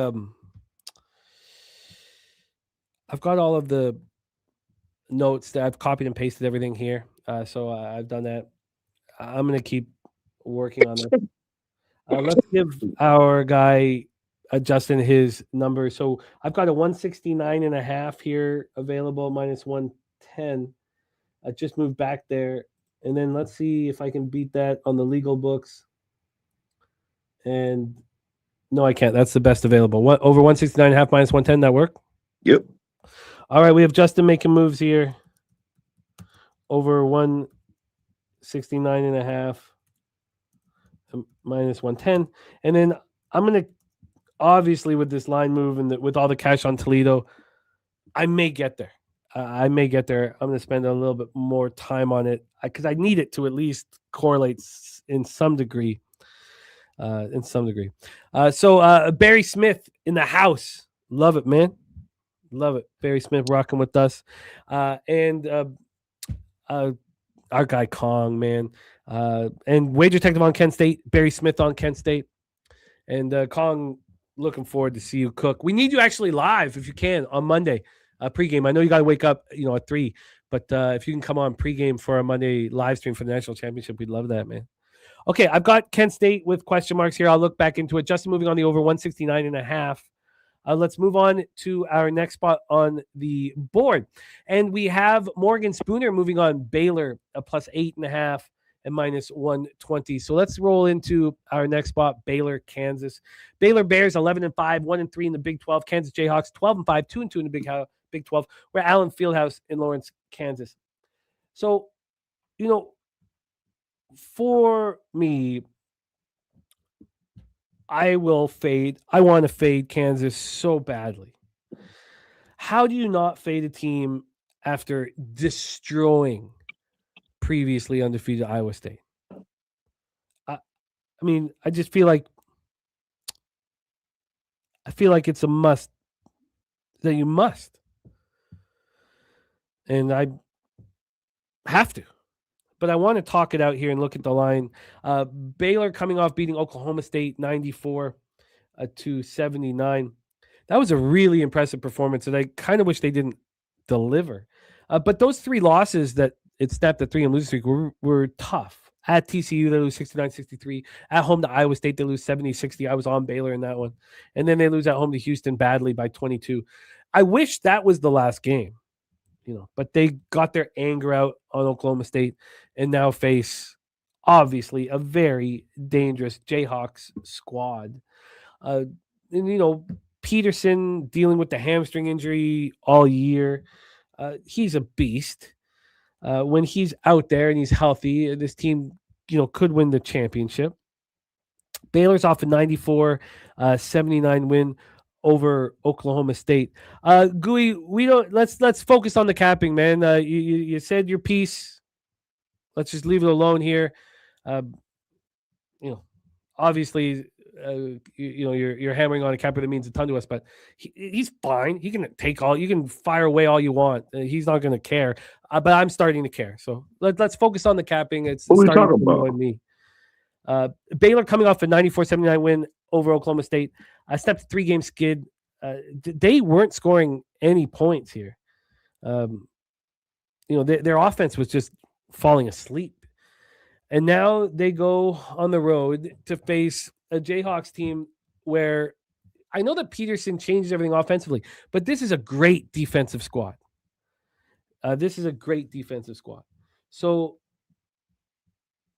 if let's say Kansas can't follow up what they just did against Iowa State, we know that their defense is still going to roll. So obviously the under would appeal to me. I'm trying not to bet totals. This total opened up at 154 and it got up to 156 before it came back a half point to 155.5. And then on the point spread here, we have Baylor at plus 7.5. They opened up plus 6, got up to plus 8, back 7.5, then up to 8 again, and now they're back at 7.5. So overall, we have that 1.5 move towards Kansas. I understand not being concerned about it. We could explain it. Spooner says Baylor money line keeps ending up in my bet slip. Why shouldn't I bet it? Because we just saw Kansas play their best game of the season. Cash flow wise here, we have 54% of tickets, 70% of the cash on Kansas. Circa still hanging the 7.5. The only book with the 8 right now is the Super Book. 62% of tickets on the over and 80% of cash on the over, which I don't fully understand. Dabby Cab in the house. Great to see you, Dabby. Let's just quickly take a look at what Action has for cash flow. They have 53% of tickets, 65% of cash on Kansas. And on the total, 61 and 60 on the over. Justin, take it away, man. This one is really interesting. Baylor, Kansas. I guess we all going line because this is actually the first bet I made, and I got the 8. And my first thought was, I went back, I looked at Kansas. The only thing to worry about me was Baylor getting that road win against Oklahoma State. But Kansas lost. They went on the road to Morgantown and let West Virginia jump on them. Then they come back and routed Iowa State. Like, get them their first loss at the crib, back at the Fog. Peterson, he's in and out. He's in and out. But I wanted to fade Kansas immediately. As soon as I seen them route Iowa State, immediately I was like, I'm fading them the next game. I just wish Baylor wouldn't have jumped on Oklahoma State, but I still got Baylor. I got Baylor +8. I wanted to sprinkle the money line. I have not. I wanted to make Baylor Stackz. The only reason why I didn't is because I felt like they put a lot of effort into that Oklahoma State game. So fading Kansas off that big win, I don't know. It just doesn't make me less confident. Confident to bet it, but not confident to bet the money line just because they looked pretty impressive against Oklahoma State. Like, I'd rather them lose or like a nail biter. But I bet it, and I'm making it official. And I'll take, even if you can't get me the 8, I'll take the best number you get me. I'll take a 7 for close to plus money. Let's see what we can offer you here for this one. This is I still have this up. I'm curious to see. Yes, it has. Yes, it has. Tyrese Maxey is flying up right now. So it was more expensive here at this very sharp offshore than where I got it at 365, but they've already raised it a full point to 27.5, and it's -123 to the over. Did you see what time I posted that on Twitter this morning? No, what time? Like 3 a.m. Oh, I knew since the last game when he shot 5 for 14. We'll talk about it in the NBA, but I knew right away. I was like, the first chance I get. Oh, that's a great spot. All right, let's give you some. It's easy to kind of romanticize overs in player prop market. And one thing I talked about before was, have you ever heard a player prop broken down by someone that didn't sound great? Like, it's easy to find that angle. So I don't want to get too confident in it, but it's what, my second or third player prop of the year. That's why I tell Precious the other day, when you start talking about a player prop, I was like, what? And I know, I was going to message you, but I was like, oh no, because I know your sleeping pattern, right? So I was like, no, I can't message you yet. And no, my phone stays on mute. Same here, but still, he had that almost cashed it in the first quarter. Yeah, I didn't. I woke up and seeing it. I missed all of it, so I woke up and seeing it. I was like, damn. Then I go through the, why didn't I at least ladder it to like the 20? Because I think I want to say I got like 15 points and rebounds, or maybe it was a little higher, but he doubled it. I was like, I could at least ladder it a little bit. Yeah, I don't know if we want to take an alt line here on this one. It's not really giving you which is probably a good sign. The 7.5 here is at -110. The 7's -103. The 6.5 is +105. I'll take the 7 -103. All right, +7 -103 here for Justin. Sports scientist Jacob in the house. It's nice to see you, man. So we have +7. Would you prefer that than +8 -110? Because I can still get you that offshore. I mean, that's a full point for 7 cents. Oh, yeah, cents. for 7 cents. Yeah, I'll take the +8 for -110. I think that's the way to do it. We got +8 and -110 here. So we and I get it. I would love if anybody could touch on the total here. I'd be very interested. I think this game goes under. but I have not. I'm trying so hard not to bet. I'm gonna watch this game. These games usually be pretty damn good. This is where VJ went, Edcom. Yeah, that's right. And I want to say, like, what was it last year? One of these teams was up 20, the other one came storming back. Like, these games are always usually entertaining. Go here. I got the under as a possibility here. Also, and I popped it on the screen for you guys all to see, but our guy Jake Burns. See, this is what I love so much about our show. That Jake Burns makes a point to make sure that he gets here to let us know that his biggest bet of the year is tomorrow. Tennessee -6 versus Kentucky. Biggest bet of the year for Jake Burns. Keep that copied and pasted here. Yeah, K. Wells the Raptors -125 now. No, I fucked that up. Dabby Cab giving us final score of 70, 76, something like that, which would take us to the under. I'm very interested in the under. It's not. I hate it. Justin, the only reason why I'm even talking about these unders is because I bet one each day last 2 days and cashed them both. And it's the Rosie Perez school of gambling. Sometimes when you win, you really lose. So I'm just saying that shit out loud. Let's roll on. Let's head to Dayton, Ohio. Man, these Flyers look very, very good.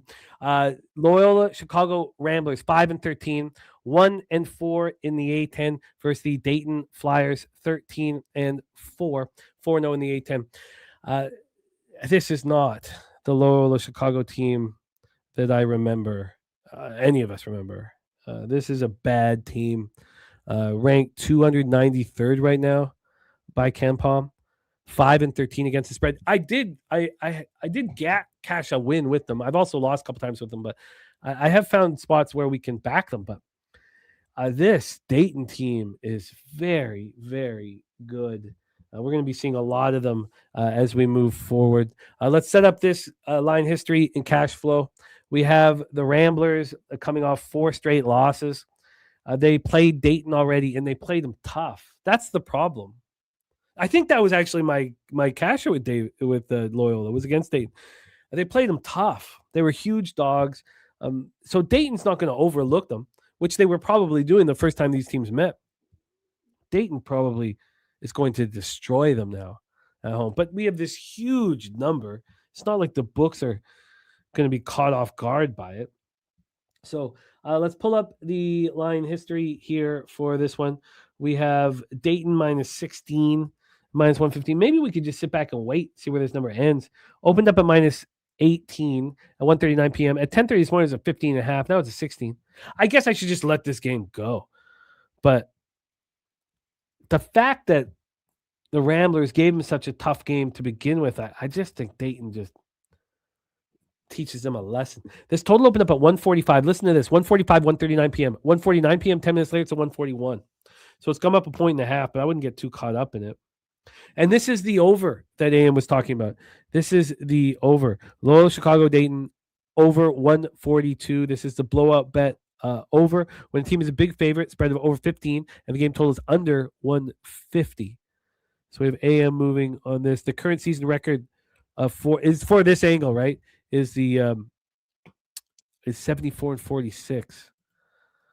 We have Dizzy on Loyola first half money line and the over 141 and a half. Let me just touch on the cash flow before we hand this over to Justin. We have NBA up next. Here we have 50% of the tickets, 67% of cash on Dayton.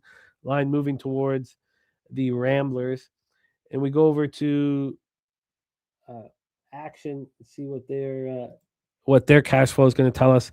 They have on the total, 74% of the tickets, 73% of cash on the over. And then I want to just go to all markets here. And then on the side, we have 71% of tickets, 82% of cash on Loyola. Look, I want to fade this.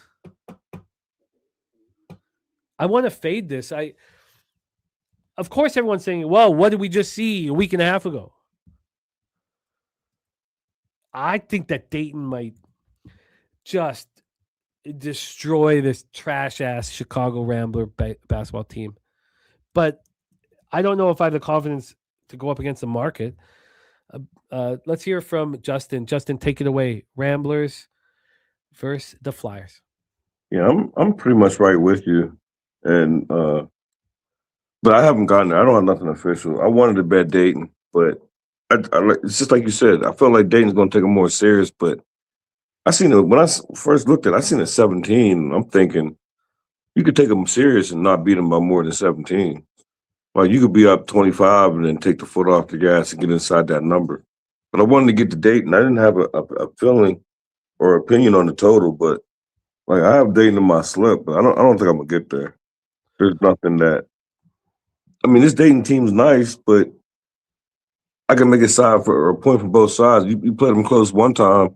Why can't you do it again? And then 17 points, like that's a giant number. So I don't have nothing in this game, but I wanted to get to Dayton. Let's go back to this spread on January 3rd. I think that might help. This spread on January 3rd opened with Dayton -9 and closed Dayton -7.5. And what they win by? 2. I was on Loyola. So they're telling us at this point the opening that home court's worth 8 points. No, they're telling us that Dayton is going to absolutely destroy Loyola tonight. Now this line's moving against us, but that's because if you put it into any kind of I shouldn't say a model. I guess that's not fair for me to talk about. But I mean, that's why would it 9 to 7.5 here? This opens up at 17.5. The best case scenario would be if Loyola was coming off of a win, which they're not. Dizzy on Loyola first half, Billy on Dayton first half. God, I think Dayton is going to annihilate this team, but I don't have a really much proof. Would you want a full first game or a full game or first half or both? I would do both, but I'm going to. This is a nice spot where we can let the market sit around for a while, but I don't have any proof of concept. Dayton beat George Washington at home by 7, beat Fordham at home by 7, lost to Liberty at home by 3. Well, they beat Florida State at home by 28, beat North Florida at home by 23, beat East Tennessee State at home by 18, beat North Carolina Central at home by 19. So I guess the issue here is conference play is just tighten everything up. Okay, I'm going to have to sit with this for longer here, but that's so funny. There's one of the tells that Money Ice has, one of the tells right there. That's so funny, man. I'm gonna wait and sort of see what this market's doing, but this market's not going to give us any confidence. Why would this market give me any? It's clearly moving towards the Ramblers. All right, so we have AM on the over 142. I think I smash and grab the Flyers here. We have Wager Detective also on the over. Anything for you here officially, or do we roll on? Roll on. We have Super True Story saying this is a first half play. I'm interested. I'm interested. All right, let's roll on. Next up on the board, we have reached the Taint play of the day. Taint play of the day is your Marquette Golden Eagles. Taint is on Marquette.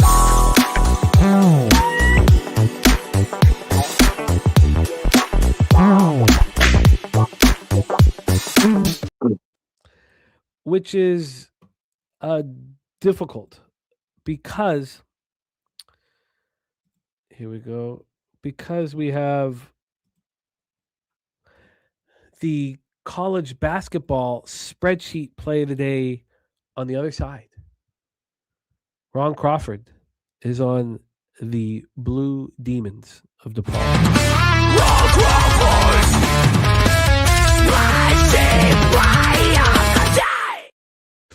I think I'm with you, Nate. I think that I'm there. I think I'm there with you. Okay, let's roll. Oh, shoot. Sorry, let me move us over graphic-wise. And another big shout-out to Big T locking us down with these graphics. All right, let's roll. Justin, Wintrust Arena, Chicago, Illinois. Blue Demons 2-4 in the Big East. Marquette 1-6 in the Big East. I mean, Shaka Smart looked like he knew exactly what buttons to press, knew how to get into big names, big enough names. And now this team is trash. They're outside of the top 240 in points per game and points allowed per game. They're 2-8 against the spread in December, since December. We also have Spooner on Marquette.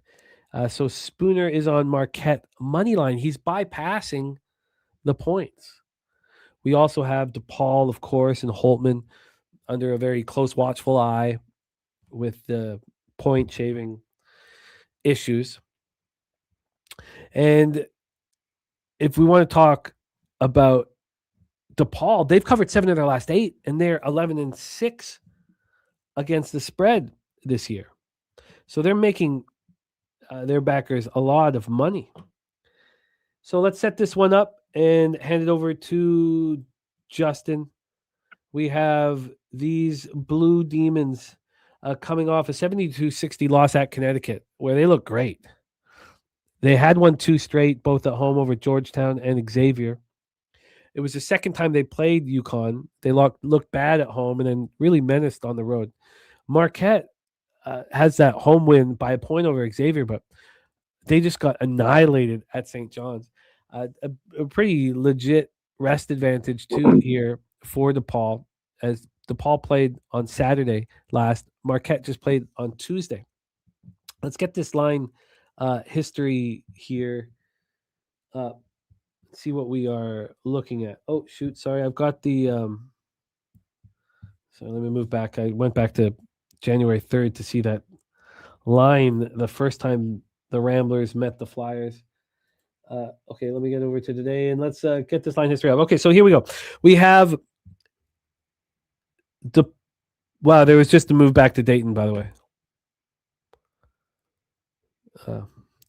We have a line move towards DePaul slightly. DePaul opening up -3, gets up 3.5, back to 3, up to 4, and then just moved back to 3.5 an hour and 32 minutes ago. So a half-point move towards DePaul.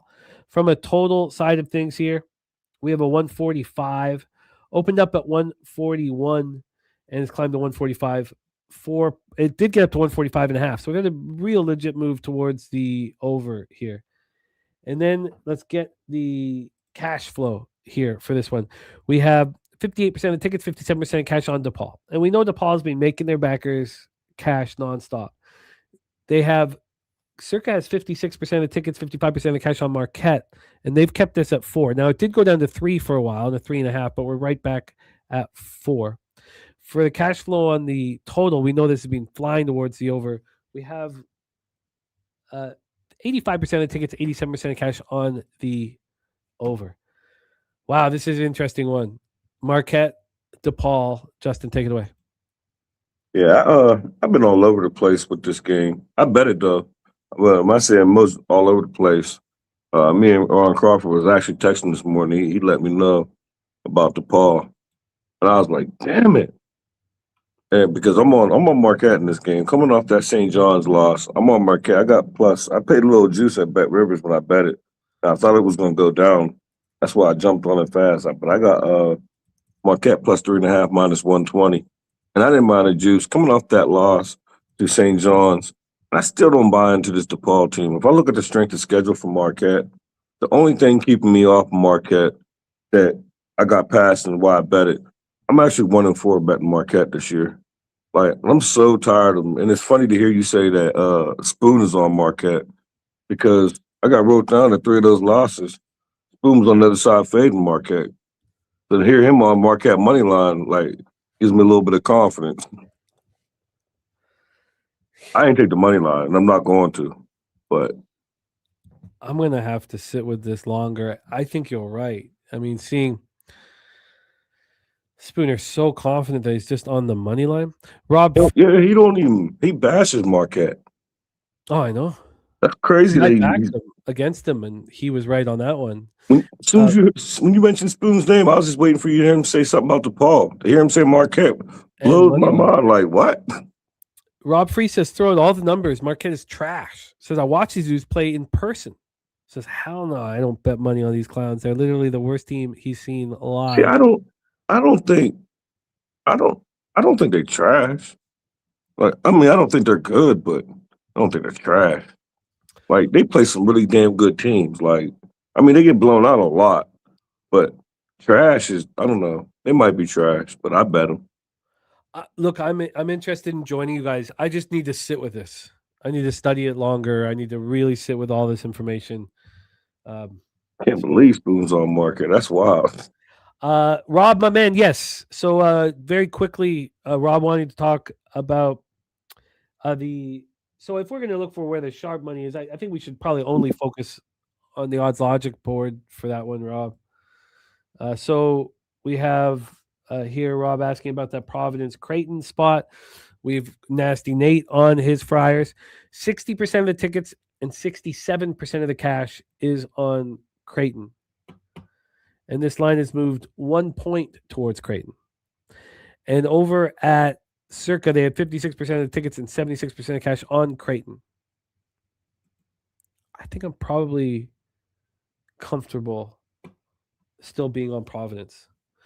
All right. There we go. We have Marquette being backed by Taint, being backed by Justin, being backed by Spreadsheet on the money line for Spoons. And one more shout out to our guy, Matty Ice.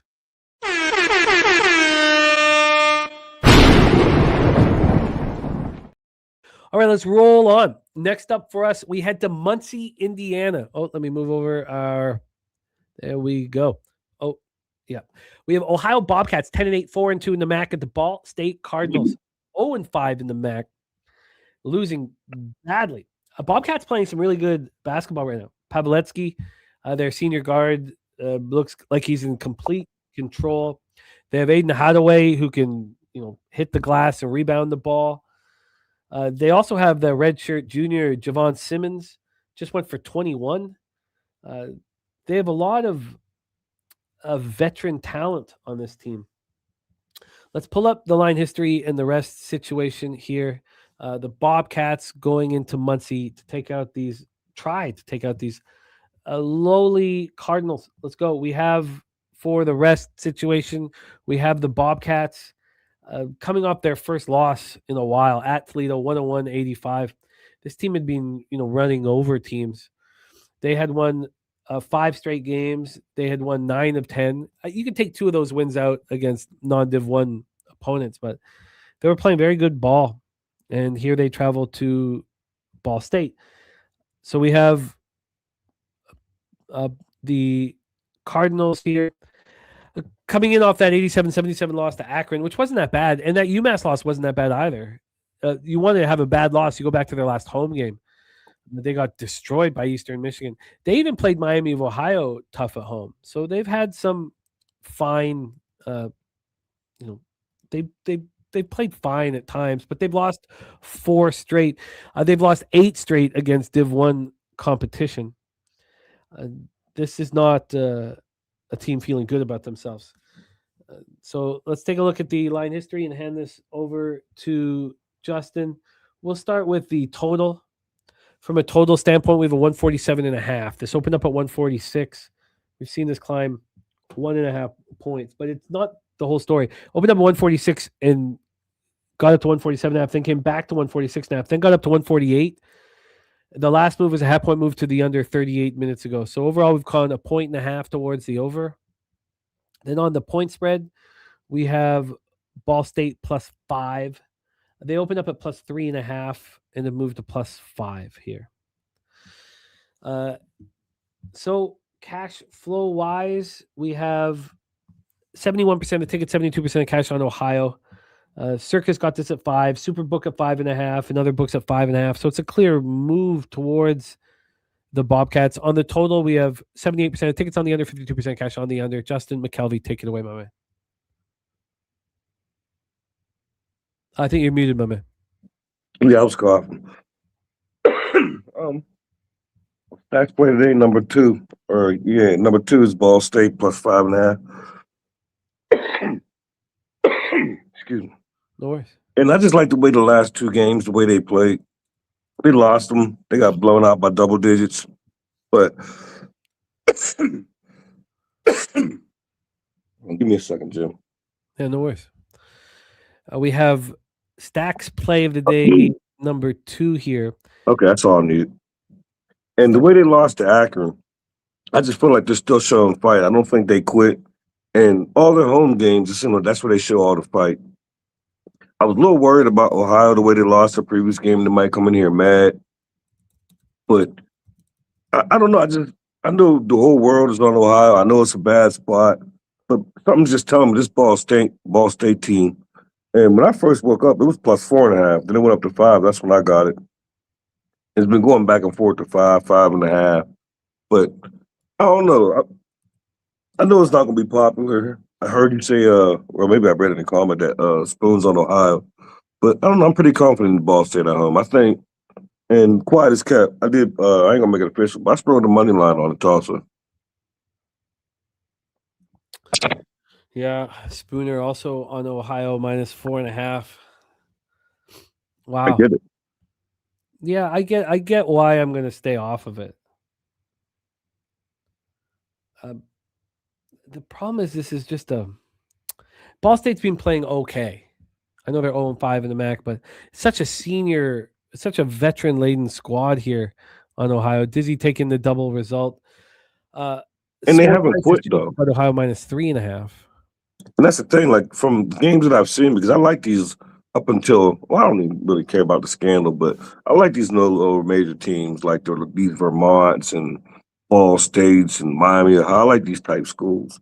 But I've noticed Ball State, they at least they don't, to me, they lose by double digits because of talent, but they haven't quit. I feel like they're still trying. I feel like they can give Ohio a run for their money. Even with Ohio coming off that loss back at home, I think Ball State gonna give them a fight. I think they're gonna win this outright. A little nervous that Spoon's on the other side, but well, let's roll on. I think I'm gonna stay off of the spot here. I'll spend a little bit more time on it, but we have Ball State plus 5.5. That was regular VIG minus 110. yeah. All right. Yep. Let's roll on to our final spot here in college basketball before we get into NBA. Colorado State 11-6, 2-4 in the Mountain West at the Boise State Broncos. We have the Broncos 9-8, 1-5 in the Mountain West. We're at Extra Mile Arena in Boise, Idaho. We have Colorado State coming off that 79-69 loss at Fresno. Both teams played on Tuesday. Boise State off of a tough fourth straight loss to UNLV, 89-85 in overtime. Yes, they've lost 4 straight, but they're losing to the top teams really in the conference. They lost at San Diego State in triple overtime. That was very impressive. We know San Diego State's been running over teams, 6-0 in conference. They lost to Grand Canyon badly, 75-58 at home. There's probably no excuse for that. And then they didn't bounce back against Utah State, the other top team alongside San Diego State in the conference, 93-68. Then they did bounce back at UNLV. It lost in overtime again. UNLV decent. Now Colorado State beat UNLV at home on last Friday, 70-62. But they've lost 2 of their last 3. Colorado State went into Grand Canyon and took them out 70-60. I mean, the Broncos are sitting here 1-5, 1-5.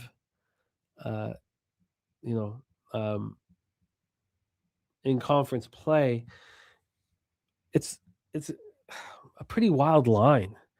Opening up as 6-point favorites, down to 5.5, back to 6, back down to 5.5. So we have a half-point move towards Colorado State. Like I say, I mean, if we want to talk about the Hornets being 3-point dogs in LA, and I know AR-15 now, that line was, how does that make any sense? But we just bet it because we know that the NBA's putting that line out to attract Laker cash. Here, I mean, Boise State has not looked good. And for them to be 5.5-point favorites, that appeals to me. This total's gone from 142.5 down to 139.5. Matty Ice is on Boise here as well, and he's not alone. We also have our guy Spooner on Boise State. It's a it's something I can join. I can understand. I can get 52% of tickets and 88% of cash is on Boise State, according to Odds Logic. That's a lot of money to have on Boise State with the line still moving a half point away from them. 58% of tickets and 94% cash on Boise State, and yet it's a 5.5. That makes me uncomfortable. But I guess what I was trying to say was that this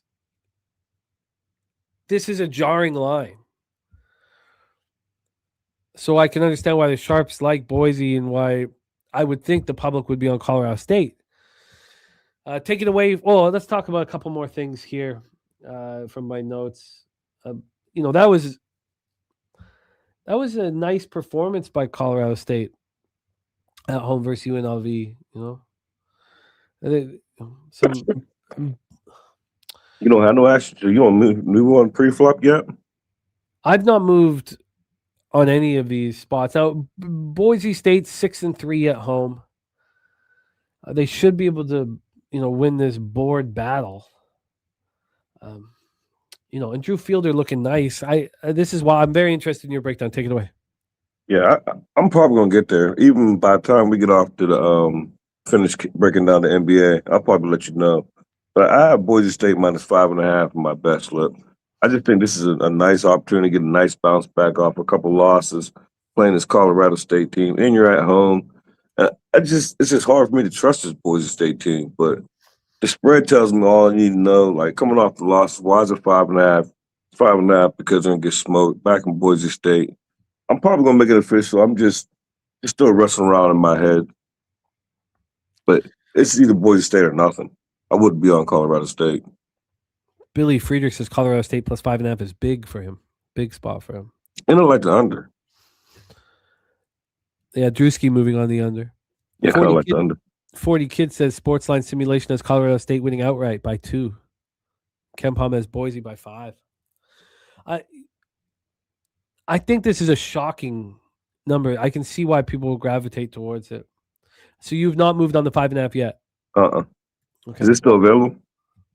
Oh, yeah. I believe it is. Let me see what I can get here. We can get the... Oh, yeah. I mean, it's with no VIG. I can get a 5 at minus 115. You get a 5? Yeah. Jerry says that he can't lay 6 with Boise. Yeah. By the time we're done with NBA, I'll let you know. I don't know if I'm gonna get there or not. Okay. That number just, I don't know. That number just don't look right. Matty I says that Colorado State team total under may also be a look. All right, let's review all action here in college basketball before we get into what is becoming our bread and butter, the association.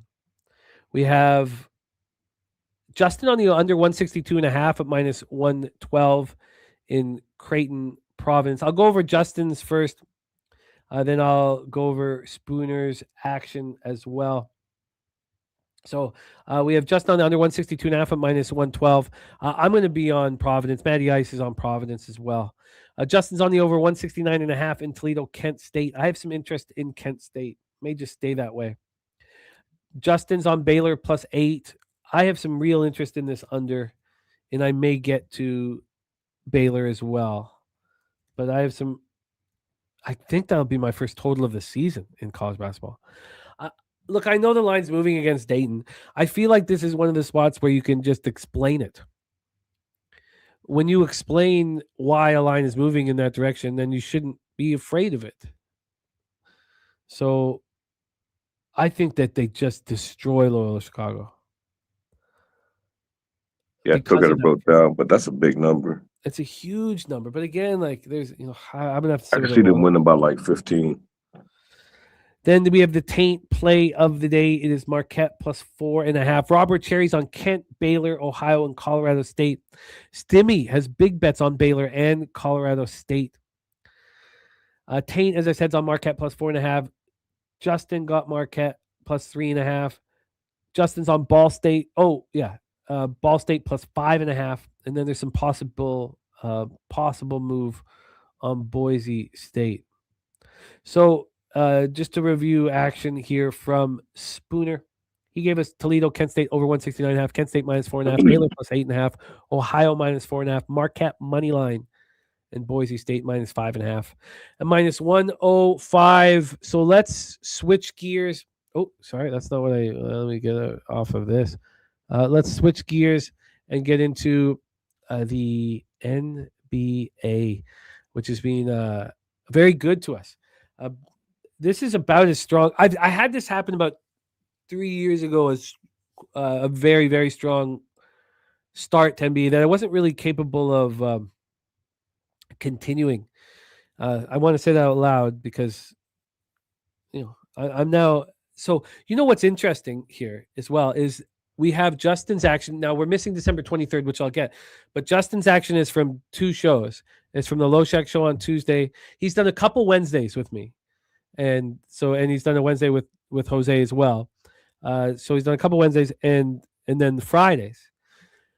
The reason why that's interesting is I'm here Wednesday, Thursday, and Friday, and I've only made 5 bets more than Justin here for record-wise, which is pretty interesting. Justin's hammering the board. That is interesting. Yeah.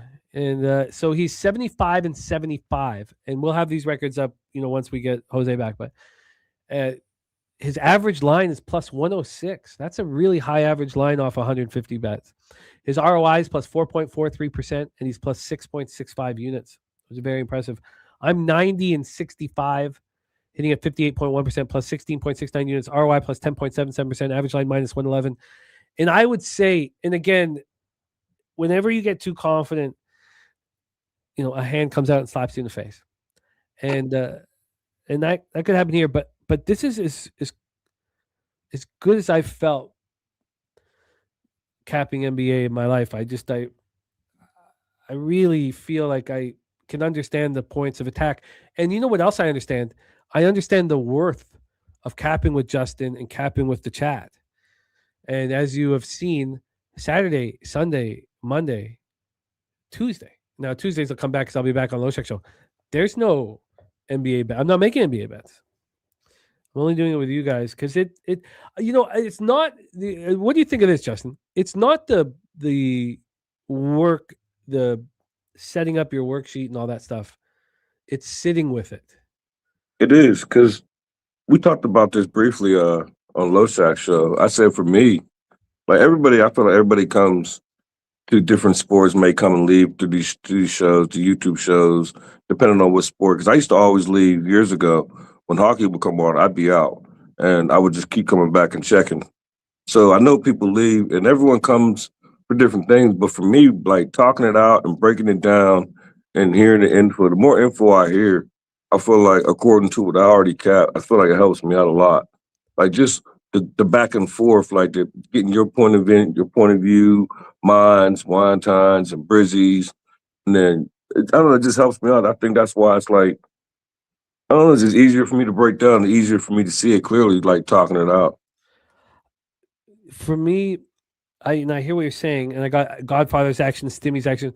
For me, it's sitting with the information for a long. It takes time for things to be. Now there's the Charlotte Hornets from yesterday, where you're don't think about it, just understand what the books are doing and go make money. So there's those spots, but for me lately, sitting with these spots, sitting with it and putting that's why I feel like I need to keep this really clean and only really work or make moves when I'm capping with you guys. So I'm pumped up. I'm excited. I'm very excited. And I know that it can go away very quickly. So let's see if we can keep this shit rolling. Let's roll. We start at 7 p.m. Eastern with the New Orleans Pelicans, 10-33, 3-15 on the road at the Indiana Pacers, 9-32. 7-16 at home. We're at Gainbridge Fieldhouse in Indianapolis, Indiana. Let's set up the line history here. And when you start hitting some highs in gambling, you tend to want to spend more time capping. So I did spend more time because I wasn't. Also, we had the set college basketball schedule. It's much easier. We have Indiana here at -4, -115. They opened up -3, and they initially went to -2.5. They've come back to -4. And from a total standpoint, We have a 241.5. We've climbed up from 236, and it's only gone up. This is one of those strange times where we've had no buyback. 236, 236.5, 237, 237.5, 238, 239, 239.5, 241.5. No buyback, which is wild.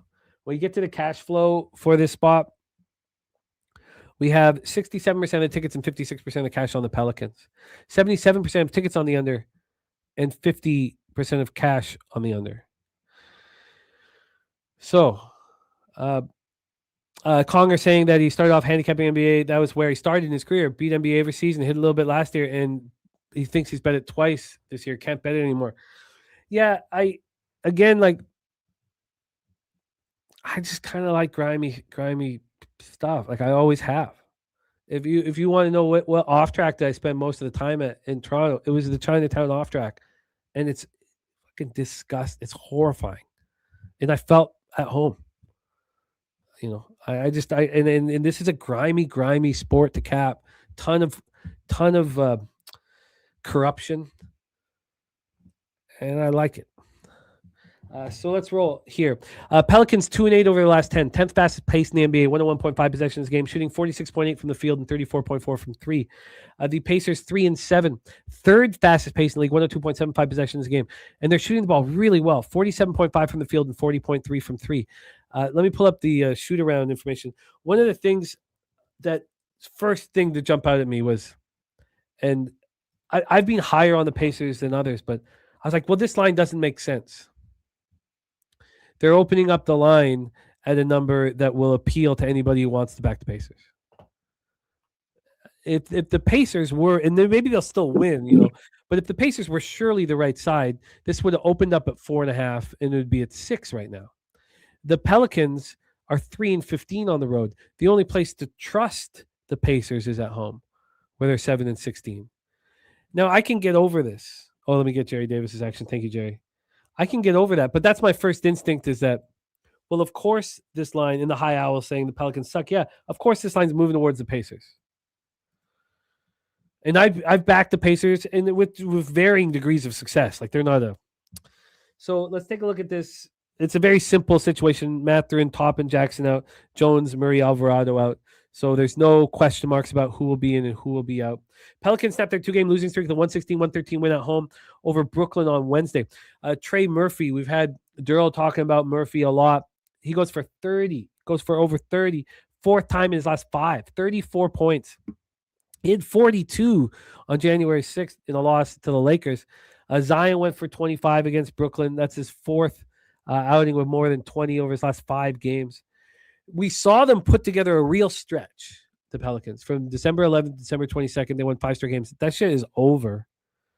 They're 2-11 since then. And this is a terrible spot for them.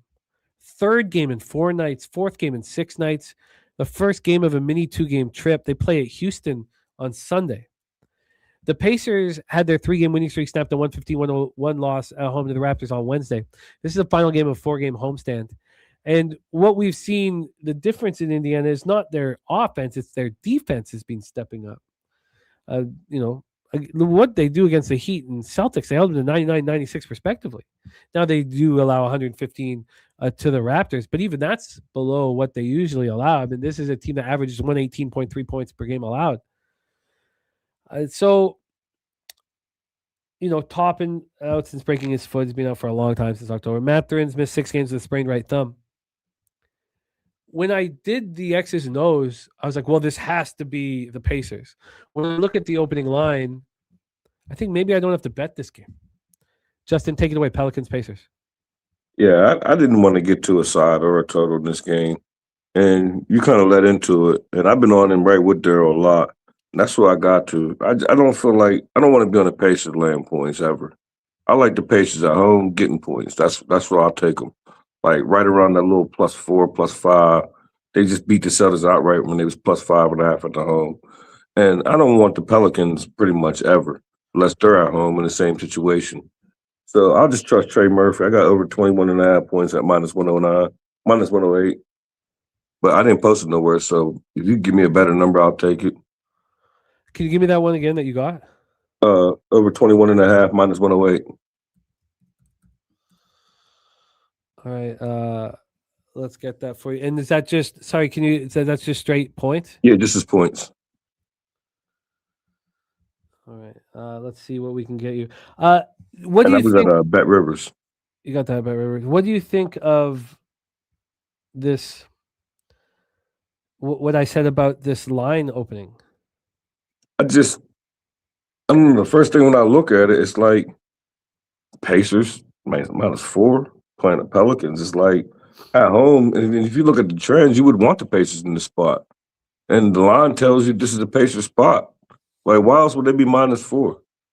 And I mean, I know the Pelicans are garbage, but I wanted to get to the Pacers, and I just, like I said, I'm not never taking the Pacers, only because I lost with them so much earlier in the season. I'm not never going to take the Pacers as a favorite.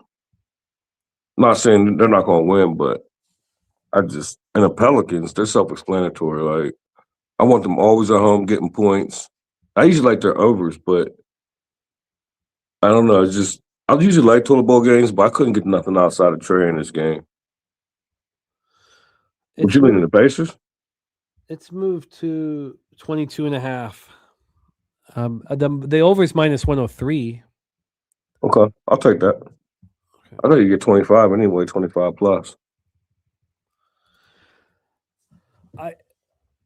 My whole plan was to fade the Pelicans in this very difficult spot, but this should have been at a different line. It should have been at a different number. That's all. Yeah, the line says the spread tell me it's a Pacers spot. Is that so let's just go over this one more time because I don't want to leave money on the table. I want to back the Pacers. I guess this opens up at 3. It drops to 2.5. This is a terrible spot for the Pelicans. They're losing nonstop. You have the Pacers finally playing good basketball. I just don't understand why they didn't open at a 4. A coin saying it opened up at 2.5. 4 says it all. You know. Yeah, but that's not going up from 1.5. That's not them correcting themselves.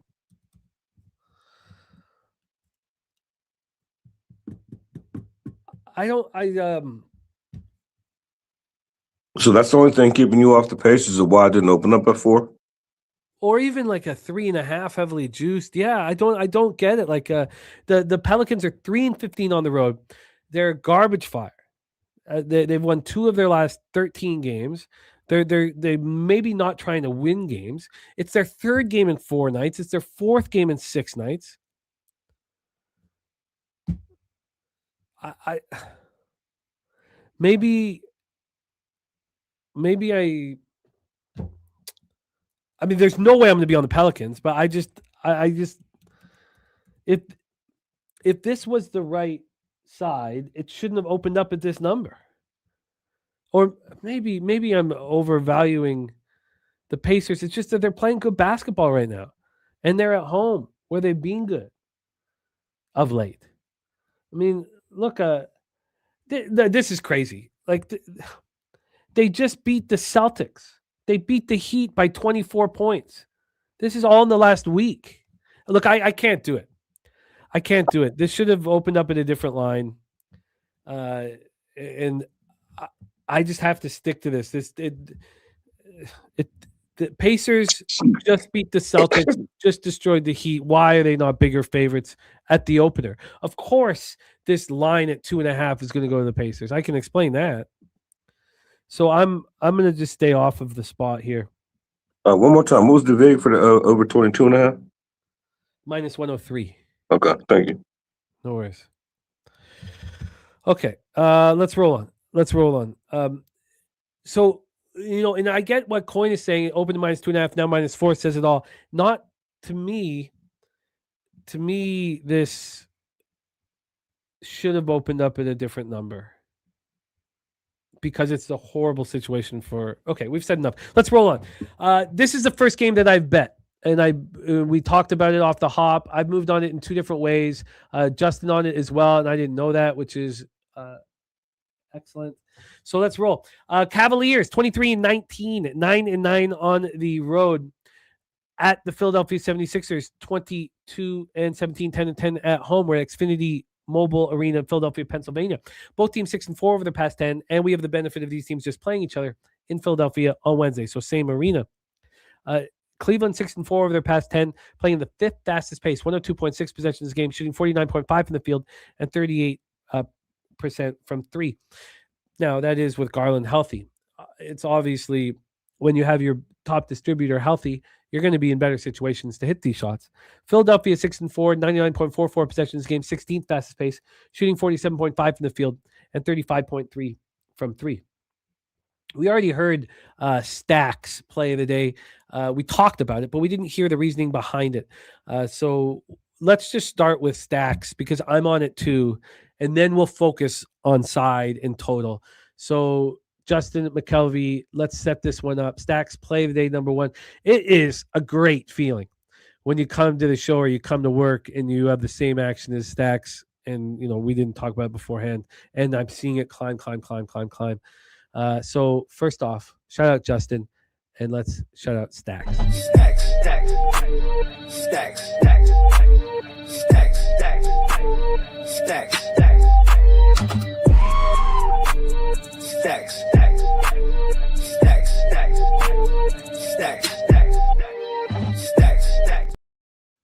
Justin, my man, hit us up, Stackz. Yeah, 2 days ago, I was on the wrong side of this game. I was on the still the wrong side. I was on the team total in this game, and it was a Stackz play today against them, and they felt like 13 points short. But they shot horribly in the first quarter, and I felt like they couldn't recover. But mainly it was Maxey. And B was he shot good, but he had a lot of turnovers. But Maxey shot like 5 for 14. I played only like 31 minutes, only had 14 points. So when I seen that, and then you looked at the record of 76ers coming off a loss, or 12-4 coming off a loss. So 12-4, who am I going to count the most on the loss when they coming off a bad game with Maxey? I'm going to trust their best player. I felt like 27 was, I don't want to say it was a steal, but I knew 2 days ago this was going to be Stackz. And before I even tried to stay up later. Usually I go to bed like 8 or 9 Eastern. I tried to stay up to try to get the point spread, but I couldn't get it last night. So when I woke up, I seen it on Fanatics. And I couldn't believe it was 27 because Fanatics, you could do flat numbers on Fanatics. Like, so 27 plus. I'm like, why is this not? That was the only thing, kind of like the way you feel about the Indiana. My thing is, why didn't this not open up 29.5? Like, I don't know. I don't get it. And then you take in consideration, Garland's not going to be there. He was there the last game, and Sam Merrill's not going to be there. Like, it's, I don't know. It's just, everything's there for Max to go out here and have 35-point game tonight. I'm right with you. And I doubled down on it. In fact, that was the second bet I made. The first bet was just on the Sixers here. So I agree completely. Maxey also owned up to after the game, said it was on him. And that I found that, very appealing. Ron Crawford, spreadsheet play today, also on the Philadelphia 76ers with us. I got the Sixers -2 and -115. Let's take a look at this. And I got the 26.5 at -110. Interestingly enough, it was -110 at 365. It was juiced to the under. It was already -123 offshore. And then we just looked again, and it was 27.5 -123 offshore. What's the money line you got on this? Let's see. At the time it was too expensive. At the time it was -145 at 365, and I can't remember. It was high -130s at an offshore that I could have moved on. Because I got a parlay, and I have 2 double ups because I felt like I was gonna miss this line. I bet this 76er side. I bet it. I got 3 bets actually for total in this game. Because I got the money line and a parlay tied to another game. Because I figured when I bet it was -120 this morning when I bet it. And I knew it wasn't going to be 120 when I got to the show. So I said that's okay because I got the money line parlay with them. So I'm okay with that. I don't want to lay the spread. Ron's looking at a -131 right now on the money line. Manbear Pig said open at -120. Now it's -150. Stackz is Maxey 27 plus. I thought I copied and pasted. I can't find it right now. What was the vig you got on that? -110. All right, well, let's set this up. We set up the pace of play and how these teams are shooting, both shooting very well. Obviously, with Darius Garland out, things will be more difficult. Strus, Merrill, Garland all out. Dean Wade out, of course. Embiid, George, probable. That's the situation there.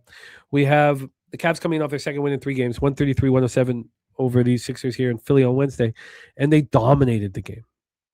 Remember, Satray was on them first quarter. I was on them first half. I should have doubled up on it. Spider goes for 35 and 9 assists, 5 threes. He's hit 13 threes over his last 3 games. Mobley goes for 17, 13, and 6 with 4 blocks. DeAndre Hunter had 17. And Atkinson was just glowing after the game. And he's like, this is Cavs basketball. Why? Because they had 41 assists on 50 buckets. Whenever I see a team have that kind of efficiency and play that kind of basketball, and then they lose Darius Garland during the game, he left with a foot injury. He had 20.7 assists before leaving the game. I think they're going to fall on their face next game. Maxey went for 14 points, 5 of 16 shooting. Edgecombe went 3 of 10 shooting. Embiid had 4 rebounds in 25 minutes and 6 turnovers. The team only had 12 turnovers. Embiid's throwing the ball around like an ass clown for 6 of them. Philadelphia shot 40% from the floor and 27.9 from 3. What did Cleveland do? 52.6 from the field and 43.5 from 3. This is also game 2 of a 6-game homestand for the Sixers. Getting wow, and Coin saying that Circa's moved the money line from -120 to -145. So here, the saying that it's my favorite bet on the board or something like that, that doesn't heighten my ROI. So there's no real point to do that. But this is I should have had the Raptors +2 in my pocket. I just thought that they were going to romanticize Kawhi being back. I didn't think Kawhi was going to be out, even though he was questionable. I know he's listed as questionable. I should have had that in my card too. But this was a must bet. It was a must move on. I think this is now the Cavaliers have heart and character, but this has got to be the best bet on the board. So I'm on both Maxey over 26.5, and I'm on the Sixers on the side. Stackz is on Maxey 27+. He's using the Sixers in a money line parlay, which we'll see in a second. And what was the third spot you have on this? Yeah, what I did was I dissected a couple of games. I'm gonna take the best number you get me for the money line for the 76ers. I got 120, but I like it, and I'm gonna put them in a parlay. Okay, well, so altogether it'll be 3 bets. Ron found you a -131, and if let me just see 131. Yeah, Ron found you a -131, and that's the best around. So I'll take that. My man Bo Jackson saying that Bulls are best bet on the board. We'll be talking about that soon. But I don't want you to tell us the second half of the. No, I'll tell you when we get to the game. Yeah, perfect. Well, I'm right with you, man. I'm right with you. Is there anything else you want to add before we move on? Just Maxey 76ers money line and first leg of the parlay. I'm right with you. Let's roll on to the next spot on the board. This is the spot where our guy Bo Jackson is saying that this is the best spot on the board. The Chicago Bulls and the Brooklyn Nets, 7:30 p.m. Eastern. Bulls 19-21, 7-12 on the road. At the Brooklyn Nets, 11-27, 5-15 at home at Barclays Center in Brooklyn. Take a look at the injury issues, because they are mighty. For Chicago, Giddey out, Collins out, Phillips questionable, Herter probable. Doesn't affect the starting 5. Jones, White, Okoro, Buzelis, Vooch. For Brooklyn, Highsmith and Williams out. So Demon, Powell, Porter, Clowney, and Claxton. Let's get into the line history here for this one. We have the Bulls +2. They opened up at -1, got to -2, a 4-point swing in the opposite direction. Brooklyn now -2. From a total standpoint here, we have a 226. This opened up at 228.5, dropped down to 225, got back up to 227, now 226, so a 2.5 point move towards the under. Yes, I'm with you, Londo. I got the +130 this morning. I'm right with you. It was a fun breakdown. Saturated is on Brooklyn -1.5. Man, Bear, Pig is moving on this, and we got Turnbuckle Tommy's action as well. Man, Bear, Pig on Igor Demon over 10.5 points. Cameron Thomas over 16.5 points. Tommy is on 76ers money line. Raptors +2.5. God, I'm jealous. Clippers, Toronto, under 216.5. I am jealous, Tommy. I did not think that Kawhi was going to no-show. Oh, he's not playing? Kawhi's out. That means that spread changed. Oh, drastically. And I didn't move. That's why I was so angry. Sorry. I don't know if... I didn't know what happened, so I just didn't say nothing. Oh, no, I was mad because I was going to move on the +2, and I was like, you know what? I bet you I get a 3. I bet you they romanticize Kawhi coming back. And then we got messaged in the chat saying that I'm about to start posting that. It's okay because I got the 2. Oh, good work. But my whole thought was I didn't think he was going to come anyway. I knew he was listed as questionable, but I thought, what kind of... I don't want to say it, but... It's we make the big deal about him coming back to Toronto. We don't know if he really cares. He got championship. It wasn't no hard feeling. Y'all rented him for a year. He did what y'all paid him to do.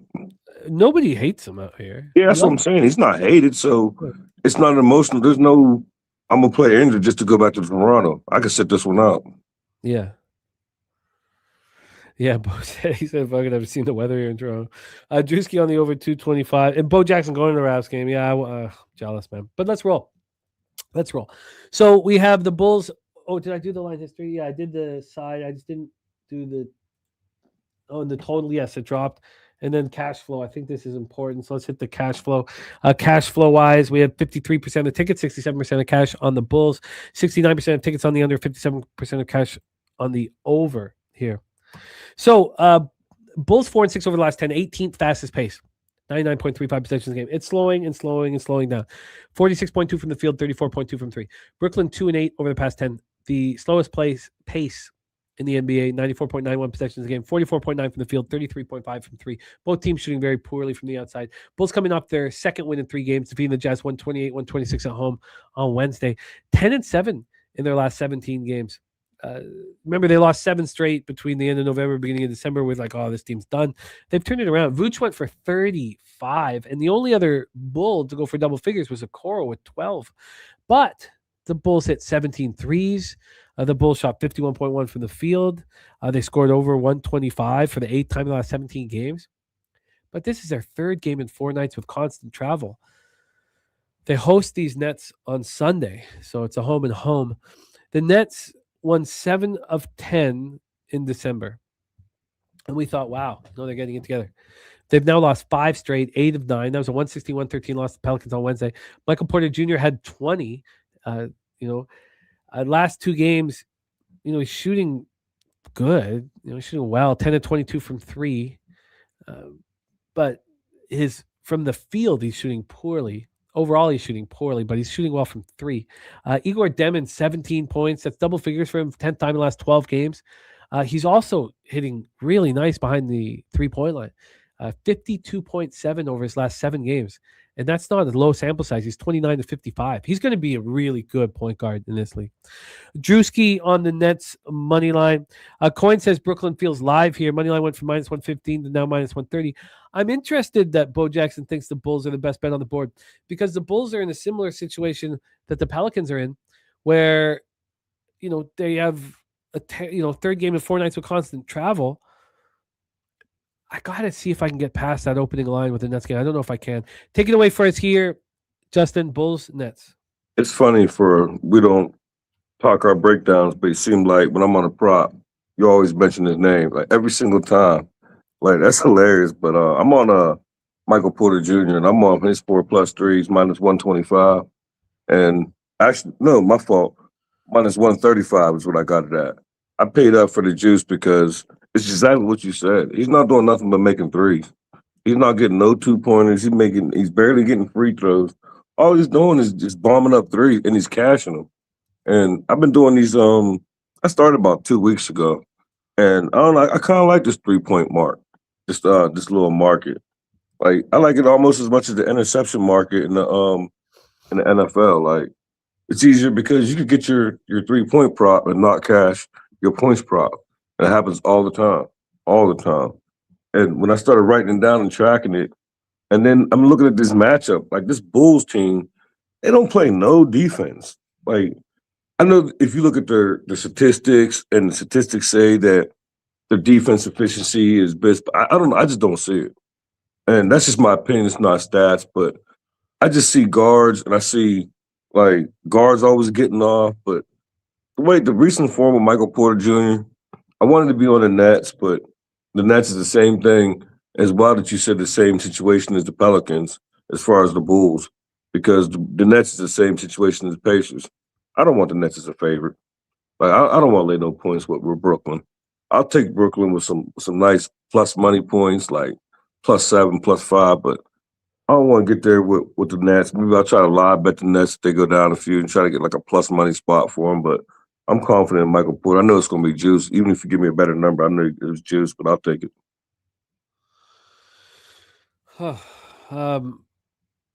Yeah, Capper is agreeing with this spot that you're on as well. I'm still thrown by Bo saying that the Bulls are the best bet on the board. I mean, I guess I don't want to Best bet on the board? Yeah, I'm just thrown by it. Let's see what we can get you here for if we can beat the line that you got, at least for the over 3.5 threes. We'll go over there right now for BJ. Yeah, I can beat it slightly, -132.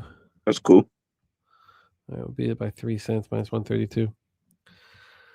And Bo, can you give me a couple notes as to why? Because I saw this as just such a bad spot for them. But again, I don't really want anything to do with Brooklyn, man. So maybe the idea is just that the Bulls have fight in them. Yeah, and just like you said, for me, it was the same. I wanted to be on the Pacers and I wanted to be on the Nets, but I just don't want to lay. I don't want to lay no points with neither one of those teams.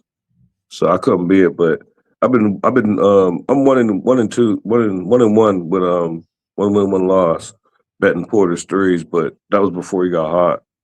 And if you realize, like, it's something, I know you don't do props, but if you look at how many times players cash their 3-point props and don't even sniff their point totals, like, it's wild. And he's one of them. Yeah, no, it's not a market that you can't beat or anything like that. It's just it doesn't work for me, and again, like we talk about the consequences. There's severe consequences if you don't succeed in what we're doing, and so I just been really trying to gravitate towards what I do succeed with. We got Heist the Bookie in the house giving you a shout out. We also have Cappers, just turnbuckle Tommy on the MPJ action as well. I'm gonna roll on here. I guess you should just never bet the Nets at this point, because at what point, like, how are they really trying to win basketball games is the question. And again, we talked about how we saw them playing good basketball from December 1st to December 27th. That shit stopped, man. That shit that halted here. They're gonna get rid of Michael Porter. He's out of there. Yeah, it looks like it. I thought they were going to build around him, but now it looks like he's That's about what I to be thought. traded. And then I seen whispers of a 3-way trade of him going to Golden State. Let's roll on. Let's roll on to our next spot on the board here. Look, I know what happens to me in these situations. I get upset, and I just don't want to move on it. And this changes everything to me in the Clippers-Raptors game. What's the spread now? Raptors are -2, +2 to -2. The problem was here, Kawhi was coming into town. The Clippers were rolling, and that's, the Raptors are a home dog. That's exactly where I want the Raptors. I don't really want the Raptors in a spot where they should win, where they're supposed to win. It's not my MO for backing them. And I think you can look at their record. This is a team that's 8 games over 500, and it's because they're 12 and 6 on the road? Not quite. Sorry, they're 12 and 8. 12 and 8 on the road. They have a higher winning percentage on the road than they do at home. It's when they're counted out, when they're nobody believes. It's having Kawhi on the bench and them as a favorite. That's not where I want them. Now, if I was sitting here with the +2, which I should be, I would be feeling very good. And I imagine Varunk is feeling very good. And you have every right to be. And it's not only, I mean, this is a terrible travel situation. And it's the exact same travel situation Toronto's about to be in because they're flying tomorrow to LA. They play LA on Sunday, the Lakers. So a massive, massive line move of Kawhi being announced out. And I'll stay just frustrated. Bogdanovich out. Zubac questionable and Collins questionable. I mean, you think that with these guys, with Kawhi out, that you'd need them in. Zubac sat out Wednesday. So will he be able to go today? We'll have to see. And then Collins here. Collins is questionable with the groin injury. So, we'll see if Collins is back in. But I guess I'm just going to remain extremely angry and just leave this alone. Kent Davies in the house. Great to see you, Kent. So let's roll here. Let's start it with this line history and cash flow. From a line history standpoint, we have a total at 212.5. It's been dropping. Honestly, I might want to get in the way of this because the whole idea of the defensive intensity was, if Friday night is sold out and there's Kawhi. This opened up at 216. It's now down to 212.5. That's really low. It's really low. Then we have the Raptors now -2. When they went from +2, Kawhi got announced out an hour ago to -2, a 4-point swing. We get to the cash flow here. We have 50% of the tickets and 88% of cash on the Clippers. It's not sharp action that's moving this line. It's just Kawhi being out. 61% of tickets on the over, 63% cash on the under. Clippers 8-2 over the past 10, 29th fastest pace, playing slow, 95.15 possessions game. So are the Raptors. 97.91 possessions game. They're playing slow. Clippers shooting 47.7 from the field and 37.8 from three. The Raptors are shooting 45.2 from the field. And this number, I'm about to say, is the lowest number of a 10-game stanza that I've written down this year. The Raptors are shooting 28.1% from three over the last 10 games. They are a terrible shooting basketball team. But, Murray Boyles and these guys are just beasts defensively, and they're so athletic, and they don't stop, getting after you. Clippers coming off their fourth straight win, 119-105 at home over Washington on Wednesday. And Kawhi goes for 33, 7 of 11 from three, and not here tonight. There was no Zubac and no John Collins, and it didn't matter. And even Kawhi was a game-time decision until 30 minutes before. This is game one of a 3-game trip. Raptors coming off their second win in 3 games, 115-101 at the Pacers on Wednesday. And the Raptors were playing, less than. They had no IQ, no RJ Barrett, no Pirtle, no Jacoby, and no Mamaglashvili. And so then Jamison Battle leaves in the third quarter. Let's take a look at the plan here for these guys, for the Raptors here. So we have all those guys out that I mentioned. Quickly doubtful, Temple probable. So Shed, Grady, Ingram, Barnes, and Murray Boyles is your 1 to 5. I still think that's more than enough to take care of the Clippers here. Drewski, the Clippers aren't favored anymore. They're +2 now. It's a 4-point swing. And Irwin saying that Marquette is straight sanitation. From Irwin, straight sanitation. Damn. Now Scotty Barnes went for 26 and 13 assists and 7 boards. He does anything that anybody ever asks him. And Grady Dick went for 21 and 11 boards. That's his first ever double-double. Colin Murray Boyles is what everybody's talking about. We're not talking about Scotty anymore. We're talking about Colin Murray Boyles. He went for 10 and 10. And then we fly to LA tomorrow to start a road trip. This is not a good spot. This is a bad spot for the Raptors. Yes, it's a bad spot for the Clippers. I thought the Raptors were going to step up because Kawhi was on the floor. I don't even see why there would be that much defense played in this game. I know these teams are not – Raptors are playing – they're not playing efficient at all. But maybe we should get in the way of this total. I'm sort of flummoxed now with this Kawhi news. Let's hear from Justin. Take it away, Clippers, Raptors. Well, I ain't gonna have. I have a bet, but I ain't gonna have nothing official because the line switched. But I am on the Raptors +2, and I just thought for the same thing. Like, you're not gonna let Kawhi Leonard come down here, and even though, like I said, I don't feel like you would know better than me, but when I'm capping the game, I'm saying that I don't feel like there's no animosity on no side of the fence. Like, so I just feel like the Raptors outside, you take that home and home game. Well, it wasn't home and home, but the Sixers and Raptors. I like the way they played it. They got dusted the second game because they won the first game. So I look at it. I like this Raptors team. I like this Raptors team today. I don't like the Raptors, and I just think that with or without Kawhi, he was in the lane. I didn't care. I wanted the Raptors, but I don't want to. I don't want them laying. I wanted them +2. And at the crib, I don't know.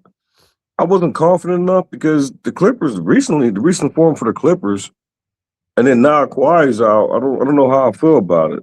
But now Kawhi's out, and it slipped, and I get the Clippers as a favorite. I don't know. For me, it was more of a number thing, but I got the +2. I'm gonna keep it. I ain't gonna buy out of it, but I'm less confident now that Kawhi's out than I was when I bet it +2. I agree.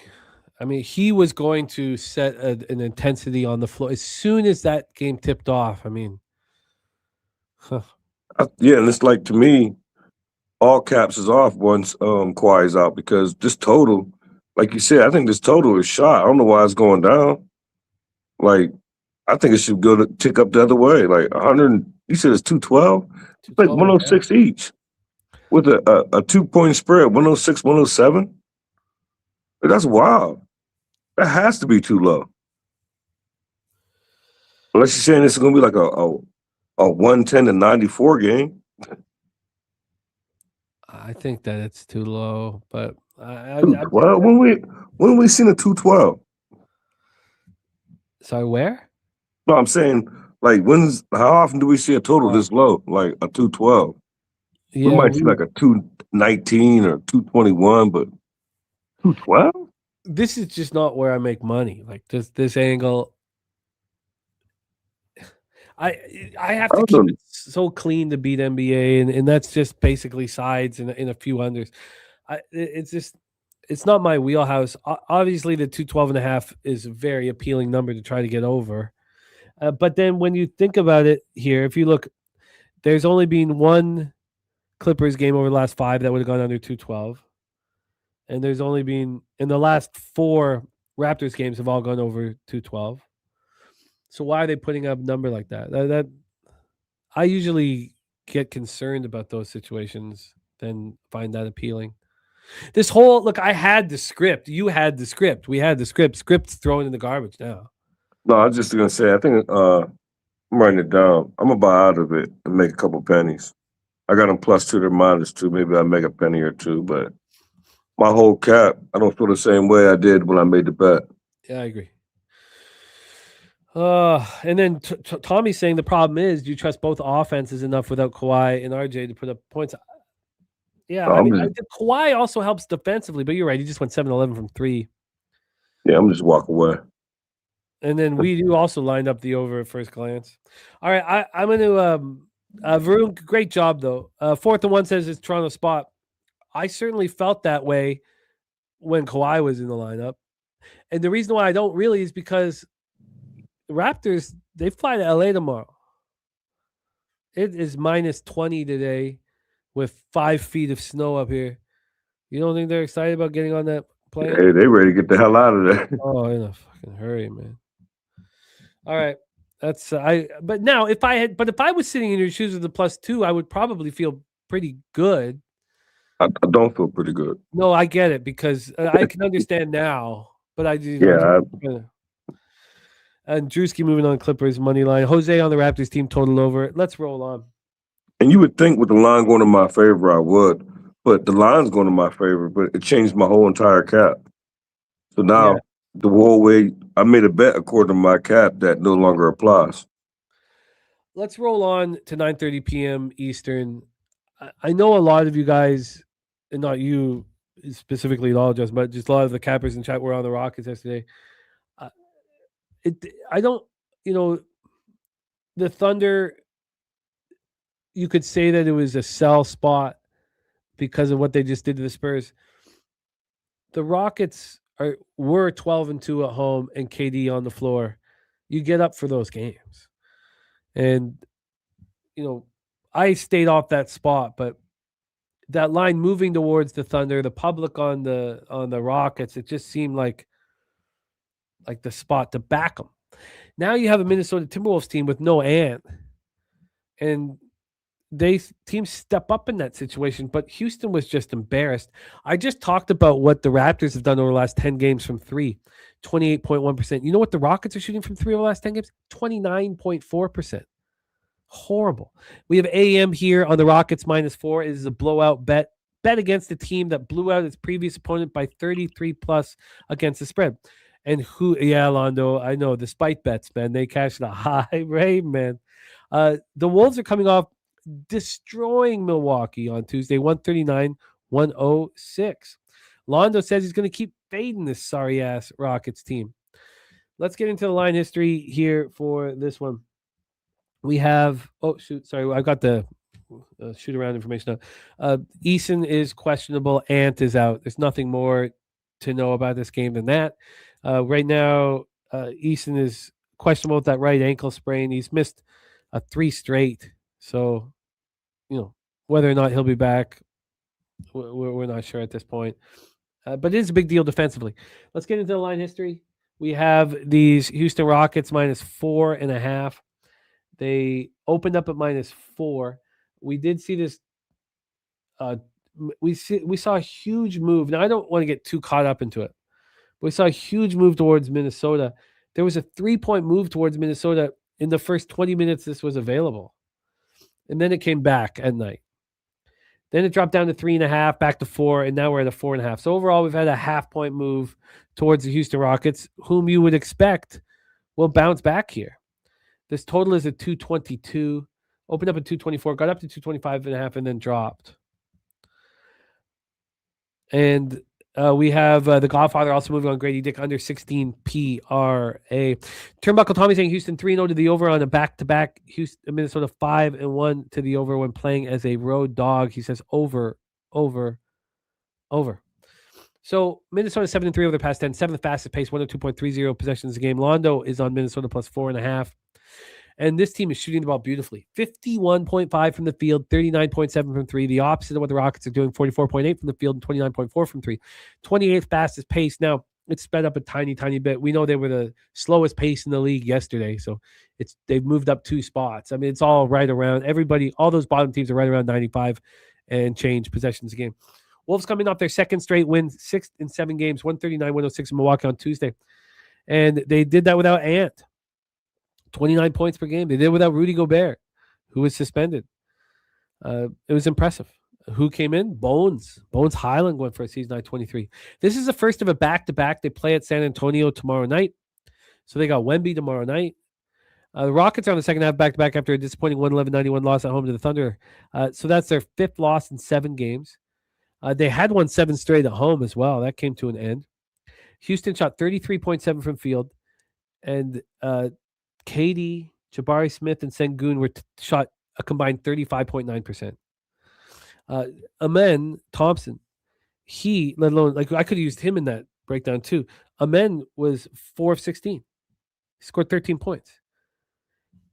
Houston shooting 29.4% from three over the last 10 games. That's exactly what they did last game. So if I'm going to sit here and say, they're going to bounce back offensively, that's probably a mistake. Lowe's shooting on the over 222.5. Well, I think this is a Houston Rockets must bet. And I didn't feel that way until sitting with it now. Take it away for us here, Justin. Timberwolves, Rockets, Toledo Center, Houston, Texas. Yeah, I love this game. I bet it twice. I got the money line. You can give me the best number while I give you that to play. I got the money line. That's the second leg. That's the 76ers dance partner. 76ers money line and the Rockets money line parlay. So whatever number you get me. And I also got the -4.5. I got -113 for that. I want the Rockets in every way possible. I look at it with this Minnesota team. We talked about it yesterday. AM mentioned it too. And I could add a little bit more to that. That was the first game without Ant when they jumped on the San Antonio. Was that the Spurs? It wasn't the Spurs. When they put 137 to the Bucks, my fault. When they beat the Bucks like that, that was the first game without Ant. In my eyes, I call that the one game get up spot without your star player. You go out there and win by 30. Then Then now you come here and play this Houston Rockets team, and I'm so glad that they got whooped on yesterday. And I was on the Rockets yesterday, and I lost. But then when I lost, I was like, "It better. I know I'm getting it right back tomorrow," which is now today. And I just love this spot with the Rockets coming off that major beatdown. Second game without Ant in the lineup. Second game without your star. I had to bet him twice. I wanted him on the money line, but I didn't want to pay the juice. So I tied him up with the Sixers, and I bet the spread.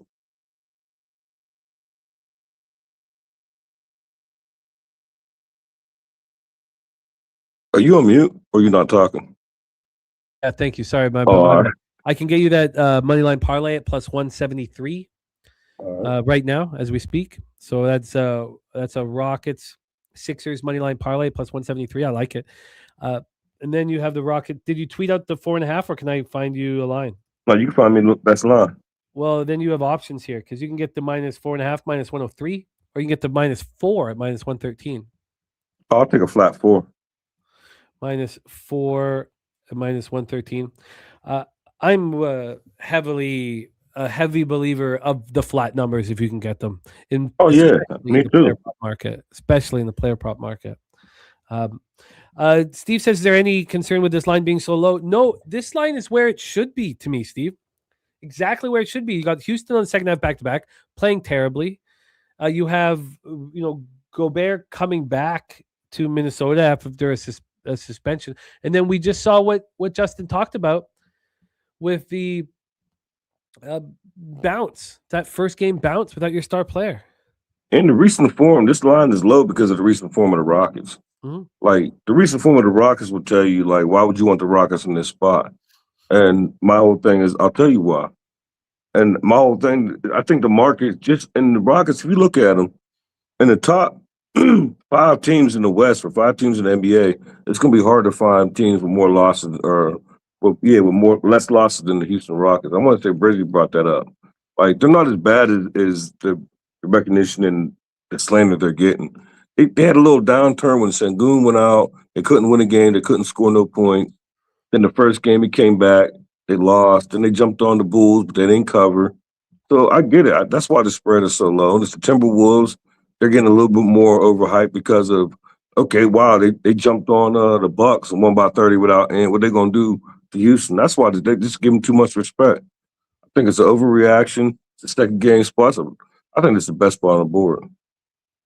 I think like them and the Sixers, like that's why I tied them together and bet both of them with their spreads and bet both of them on the money line. I just think 2 good spots for both teams. If I had enough discipline, these would be the only 2 bets I'd have made the whole entire day. Well, I'm going to double down here because I'm also going to take the Rockets first quarter. The Timberwolves exploded in the last game. Now they have Rudy, the COVID clown, back in the lineup. And even though obviously, he leads the league in rebounding and he does some important things defensively, it's possible that he can mess this rhythm up a little bit. And this is not a bet. And I don't think, Justin didn't mention either. Neither of us are saying, oh, look, Rockets are going to start shooting the ball better. We can't say that. Yeah, because the last 10 games is as bad as they shot last game. So no one's sitting there. Jose Bouquet in the house from Las Vegas. So he can't. It's too bad. I wanted him to jump on, give us a Vegas pop, but he says forgot his headphones, so he can't jump on. But he says shout out to Spooner. It says him in the wedding party on Marquette money line, and he is joining on the Houston Rockets here. Let's go. Yes, Kong. Yeah, I don't want to talk about it. I have not talked about it ever, so I'm not going to talk about it now. But our old friend has used our name for his football show, and I guess I don't need to say anything, but yeah, everybody made me keenly aware that our old friend was using it. So now when you look up our show, I mean, he's obviously hoping that his show will come up. And look, I remember that quote, like all's fair in love and war. Oh man. I guess if whatever, we don't need to get into it. But yes, our old friend That's been going on for a month and a half, man. But okay, let's get back to work here. Rockets -4, -113, and then the Rockets moneyline parlay with the Sixers. I like both those. I think that the Rockets are shot out of a cannon in the first quarter. And again, I could be wrong, but Rockets first quarter and full game. And when I say all's fair in love and war, we're not at war with them at all. They're our friends, or we thought they were. So it's it's all good. Okay, let's roll on to our final spot here on the board. That was a fun breakdown. Our final spot on the board, 10 p.m. Eastern, with the Washington Wizards 10-29, 4-16 on the road. Sacramento Kings 11-38 and 13 at home. Golden One Center in Sacramento, California. Markel says, "Where's LJ?" LJ will be rocking with us tomorrow for our NFL Pub Hub, and hopefully you can too, Justin. I'll reach out. I would love if you could rock with us tomorrow too. I'll reach out this afternoon. AM says Wizards +7.5, says cold versus hot teams matchup. Bet the road team against the spread if case one road team is on an against spread losing streak of 4+, and the home team is on against spread winning streak of anything over 1. Let's set this one up here. We have these Washington Wizards in a very interesting spot because the Kings are playing their best basketball. Now, I understand why they should be faded. Do I look? I just that was one of my best caps of the year. That Kings Knicks cap hit 3 units on that one, and I'm hesitant to go back to the well. But the Kings are in that home stanza that I really, really like, and we'll go into it. This line opened up at 6.5, and it quickly moved to 7.5. It moved by 7:30 p.m. to 7.5. Back to 6.5, over to 7.5. So it hasn't been that clean of a move. But why would the Kings be this big of a favorite against any team in the NBA? This total is at 234.5. It's climbed up from 230, and now a 4.5 point move towards the over. Turnbuckle Tommy with Wizards money line. Man Bear Pig with Wizards money line. And Markel says Sabonis back. That is uncomfortable. That actually was something that kind of made me not want to bet, or made me understand why other people would be possibly moving on the Wizards. Now, Heist the bookie saying Wizards tanking. They are. They are. We know that because we're not going to be seeing much of Trey here. Let's take a look at this over the next while, even when he's healthy, and supposedly he's healthy right now. We have out for the Wizards, Trey, Vucevic, Middleton, Koulibaly. They're all out. And Sabonis is now probable, so Sabonis will be back. So Murray is out here. We have Wizards a 4-6 over the last 10, fourth fastest pace in the NBA. It slowed down a little bit, 102.65 possessions a game, 45.4 from the field and 33.9 from three. The Kings 3-7, playing at the 25th fastest pace, 96.8 possessions a game. They are shooting 46.6 from the field, 34.1 from three. Wizards come off their 4th straight loss, 119-105 at the Clippers on Wednesday night. Their 4 losses have been by an average score of 18.8 points per game. It's been horribly ugly. Lost by 21 against the Sixers and the Hornets. Lost by 19 to the Suns. Keyshawn George went for 23. Chris Middleton added 17. And, McCollum gone, and they're having trouble scoring. Bagley went for 15 and 11 against the Clippers. He's averaging 10 and 5.6 boards this year. Of course, the Sacramento Kings remember him well because this sad sack franchise picked Bagley over Luka and JJJ and Trae Young. This is the first of a back-to-back. They play at Denver tomorrow night. Nuggets game closes out a 5-game road trip.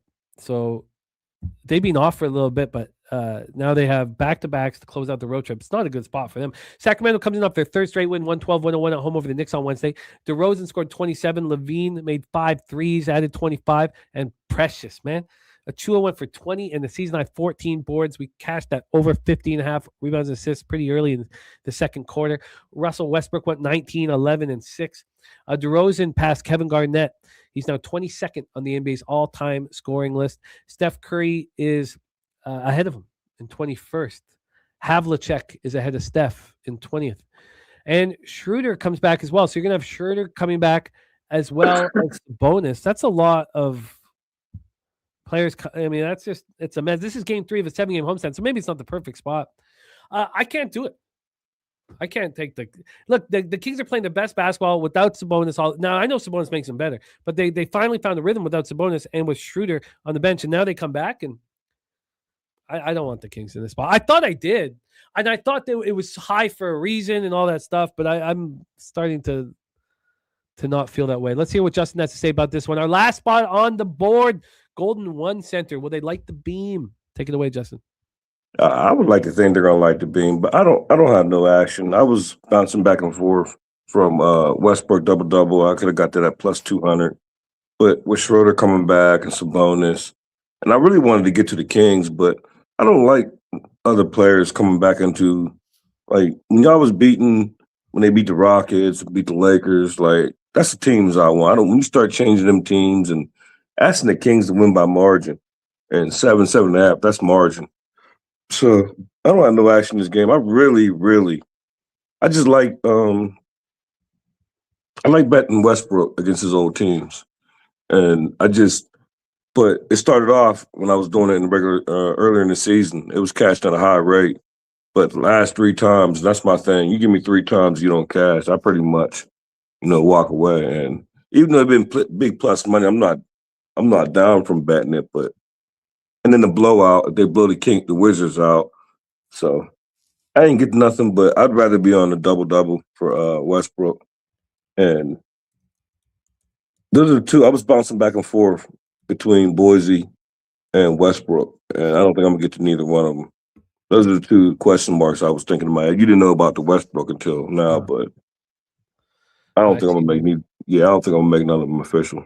I've seen you cash. You cashed the 6-1 with them a couple times. Yeah, but it's 3 in a row. Just the double I've lost, like three straight. So, and that's my thing. Like 3 straight tells me like it's not a thing no more. So even if he cashes, and I want that plus 200 because it's always been so much higher than that. So now this plus 200 tells me he's going to cash. But I like the plays that I got, so I'm gonna just stick with that. I'm surprised what's happened to my card. I thought it was going to be hammering away, but I guess the Raptors is just going to leave a bad taste. Let's review action here in the NBA for Justin and myself. Justin is on Trey Murphy over 22.5 points minus 103. He got 21.5.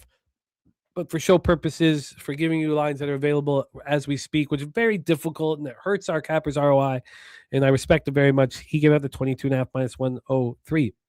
Then he's got Maxey 27 plus. He's got the Sixers money line minus 131. And he's got a Sixers Rockets money line parlay at plus 173. I'm on the Sixers minus 2 at minus 115. And I'm also on Maxey over 26.5 points at minus 110. Then we have here more action. Turnbuckle Tommy. He's moved on Sixers money line, Raptors plus 2.5, and Clippers Toronto under 216.5. Saturates on Brooklyn minus 1.5. Turnbuckle Tommy's on Pelicans plus 4.5. New Orleans Indiana under 241.5. Minnesota Houston over 22.5. TC's play of days the Bulls money line. Varun got the Raps plus 3.5, and then moved on the money line later to double down. Stackz back with Michael Porter Jr. over 4 plus. 4 or more threes minus 132. Then, and so, God, what else? Well, I'm going to roll with Stackz on the Rockets. So I'm going to make the Rockets first quarter full game. I'm going to get that into the plan. Stackz on the Rockets minus 4 and minus 113. He is that money line parlay I talked to you about. And then we left Wizards Sacramento Kings alone. Let's go over Stackz action here for college basketball. It was great. Stackz double dutying it here, rocking with me. We have Stackz is on the under 162.5, minus 112 in Creighton, Providence. He's on the over 169.5 in Toledo, Kent State. He's on Baylor plus 8 versus the Jayhawks. He is on then a Marquette plus 3.5 at minus 120. Ball State plus 5.5 minus 110. And Stackz attacking the board. Justin, I hope you can rock with us for NFL Pub. I'll reach out and see if you can. But no, I can. Oh, beautiful. Okay, I'm gonna lock that in. Yeah, hit me later on. Let me know when you need to Well, I'll have some in every game, so I guess it don't matter. I'm just giving everybody every game unless they say they don't want it here. Yeah, because I'll probably have different props and sides.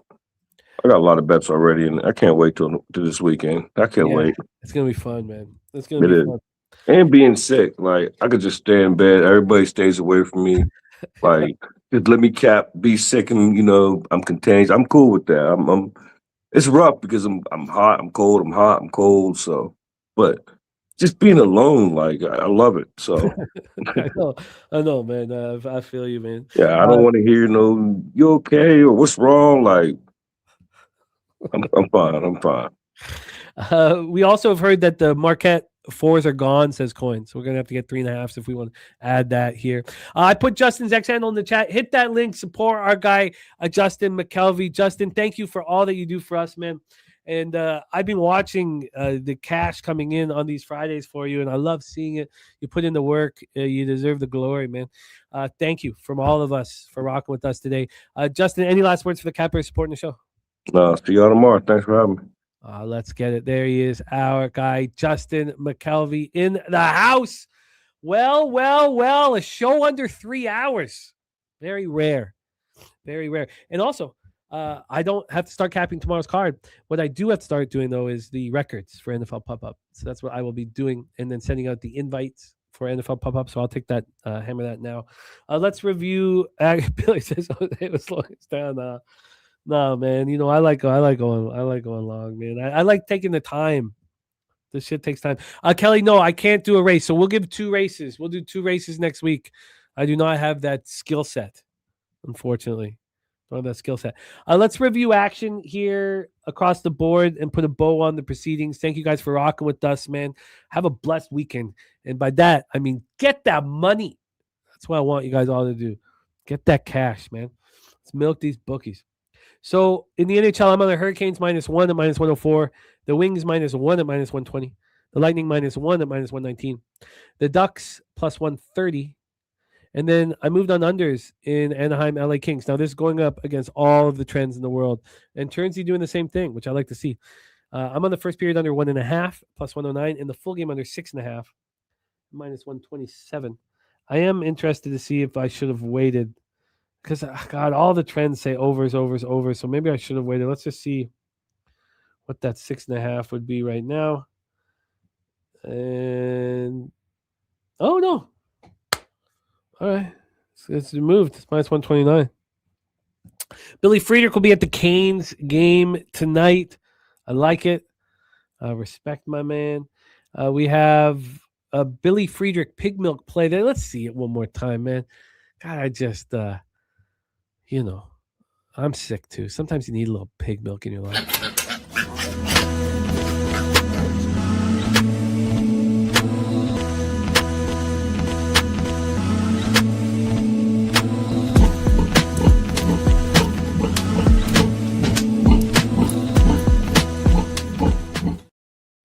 We have the Florida Panthers money line here at the Florida Panthers at +145. We have Kong max betting Indiana in the national championship. We'll be live for that here. So Kong, we'd love you pregame if you can make that happen. Then I might add that Tampa Bay Lightning team total over, but Hofer's in that. I don't think I will. I don't want to keep it clean. Keep it clean. Just my 2 cents. TC play today on the ice. Ducks +132. I'm with them right there. 9 legacy flank stake play today. Indiana Pacers. Brooklyn Nets also. He's on Baylor and the Mighty Ducks. Sham, the dog catcher, have a great birthday tomorrow. I think it's probably best to give you the birthday bet on your birthday. I realize that we'll be live tomorrow, so come and rock with us here. We also have Macklin Celebrini over 3.5 shots on goal for MMA Locker Room. You'll be seeing him here as we move forward in the hockey season live. We got Warbucks on Bagley, points and rebounds in that Washington game. Spooner gave us Toledo, Kent State over 169.5, Kent State -4.5, Baylor +8.5, Ohio -4.5, Marquette moneyline, Boise State -5.5. And that is our show for today, man. Taint play today is Marquette +4.5. On behalf of all of us at your Pub Sports Radio, thank you guys so much for supporting us. Warbucks, Drewski, Kong, Coin, Sancho, Jose Perez, AM, the Godfather, Billy Friedrich, Ronnie Loft, and Lucky Lefty, and Jermaine in the house. Thank you guys. Man, Bear, Pig, Bo Jackson, Turnbuckle, Tommy. Thank you guys all. Chosen One, thank you. Heist the Bookie in the house. Great to see you. All Mark Kell. Thank you guys, man. Can't Stop. AC. I like it. Thank you guys for rocking with us, man. Can't Stop says after Houston heartbreaking loss to OKC seems like a letdown. I don't think so, Can't Stop. I think that it wasn't a heartbreaking loss at all. They were embarrassed.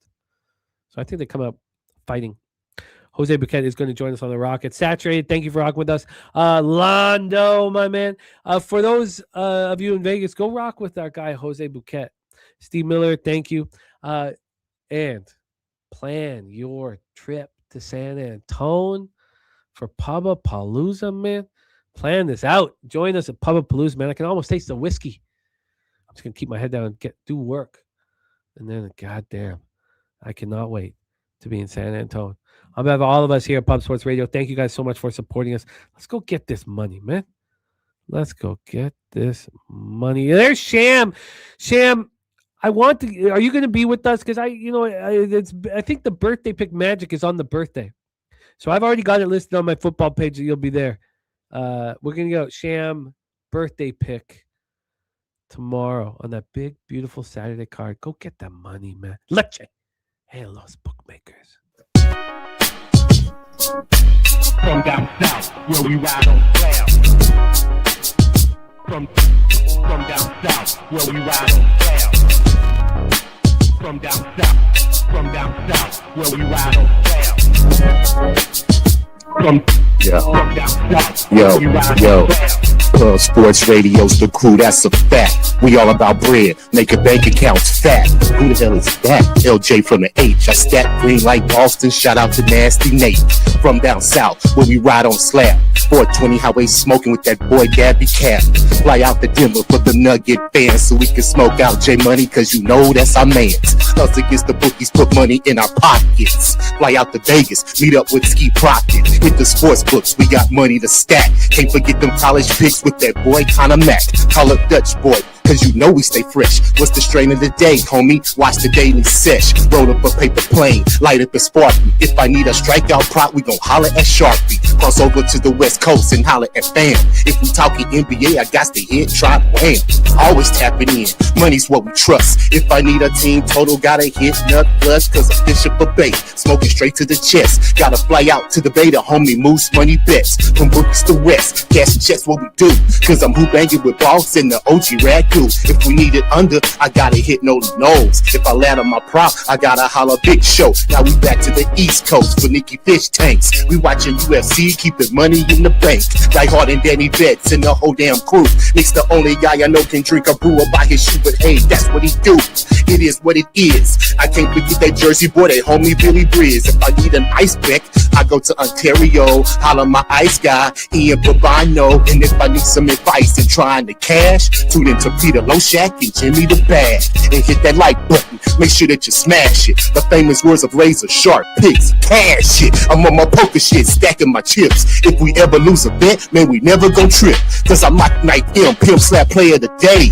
Ron Crawford spreadsheet, what more can you say? It's how we stay paid each and every day. Can't forget about the producer, say hey Jose. Tell your mother, your father, your son, and your daughter, cause nothing's going down without the Dawn Jeff Slaughter. All you low baggers, hold it down in the chat. If you missed all that, the remix will be back. Yeah.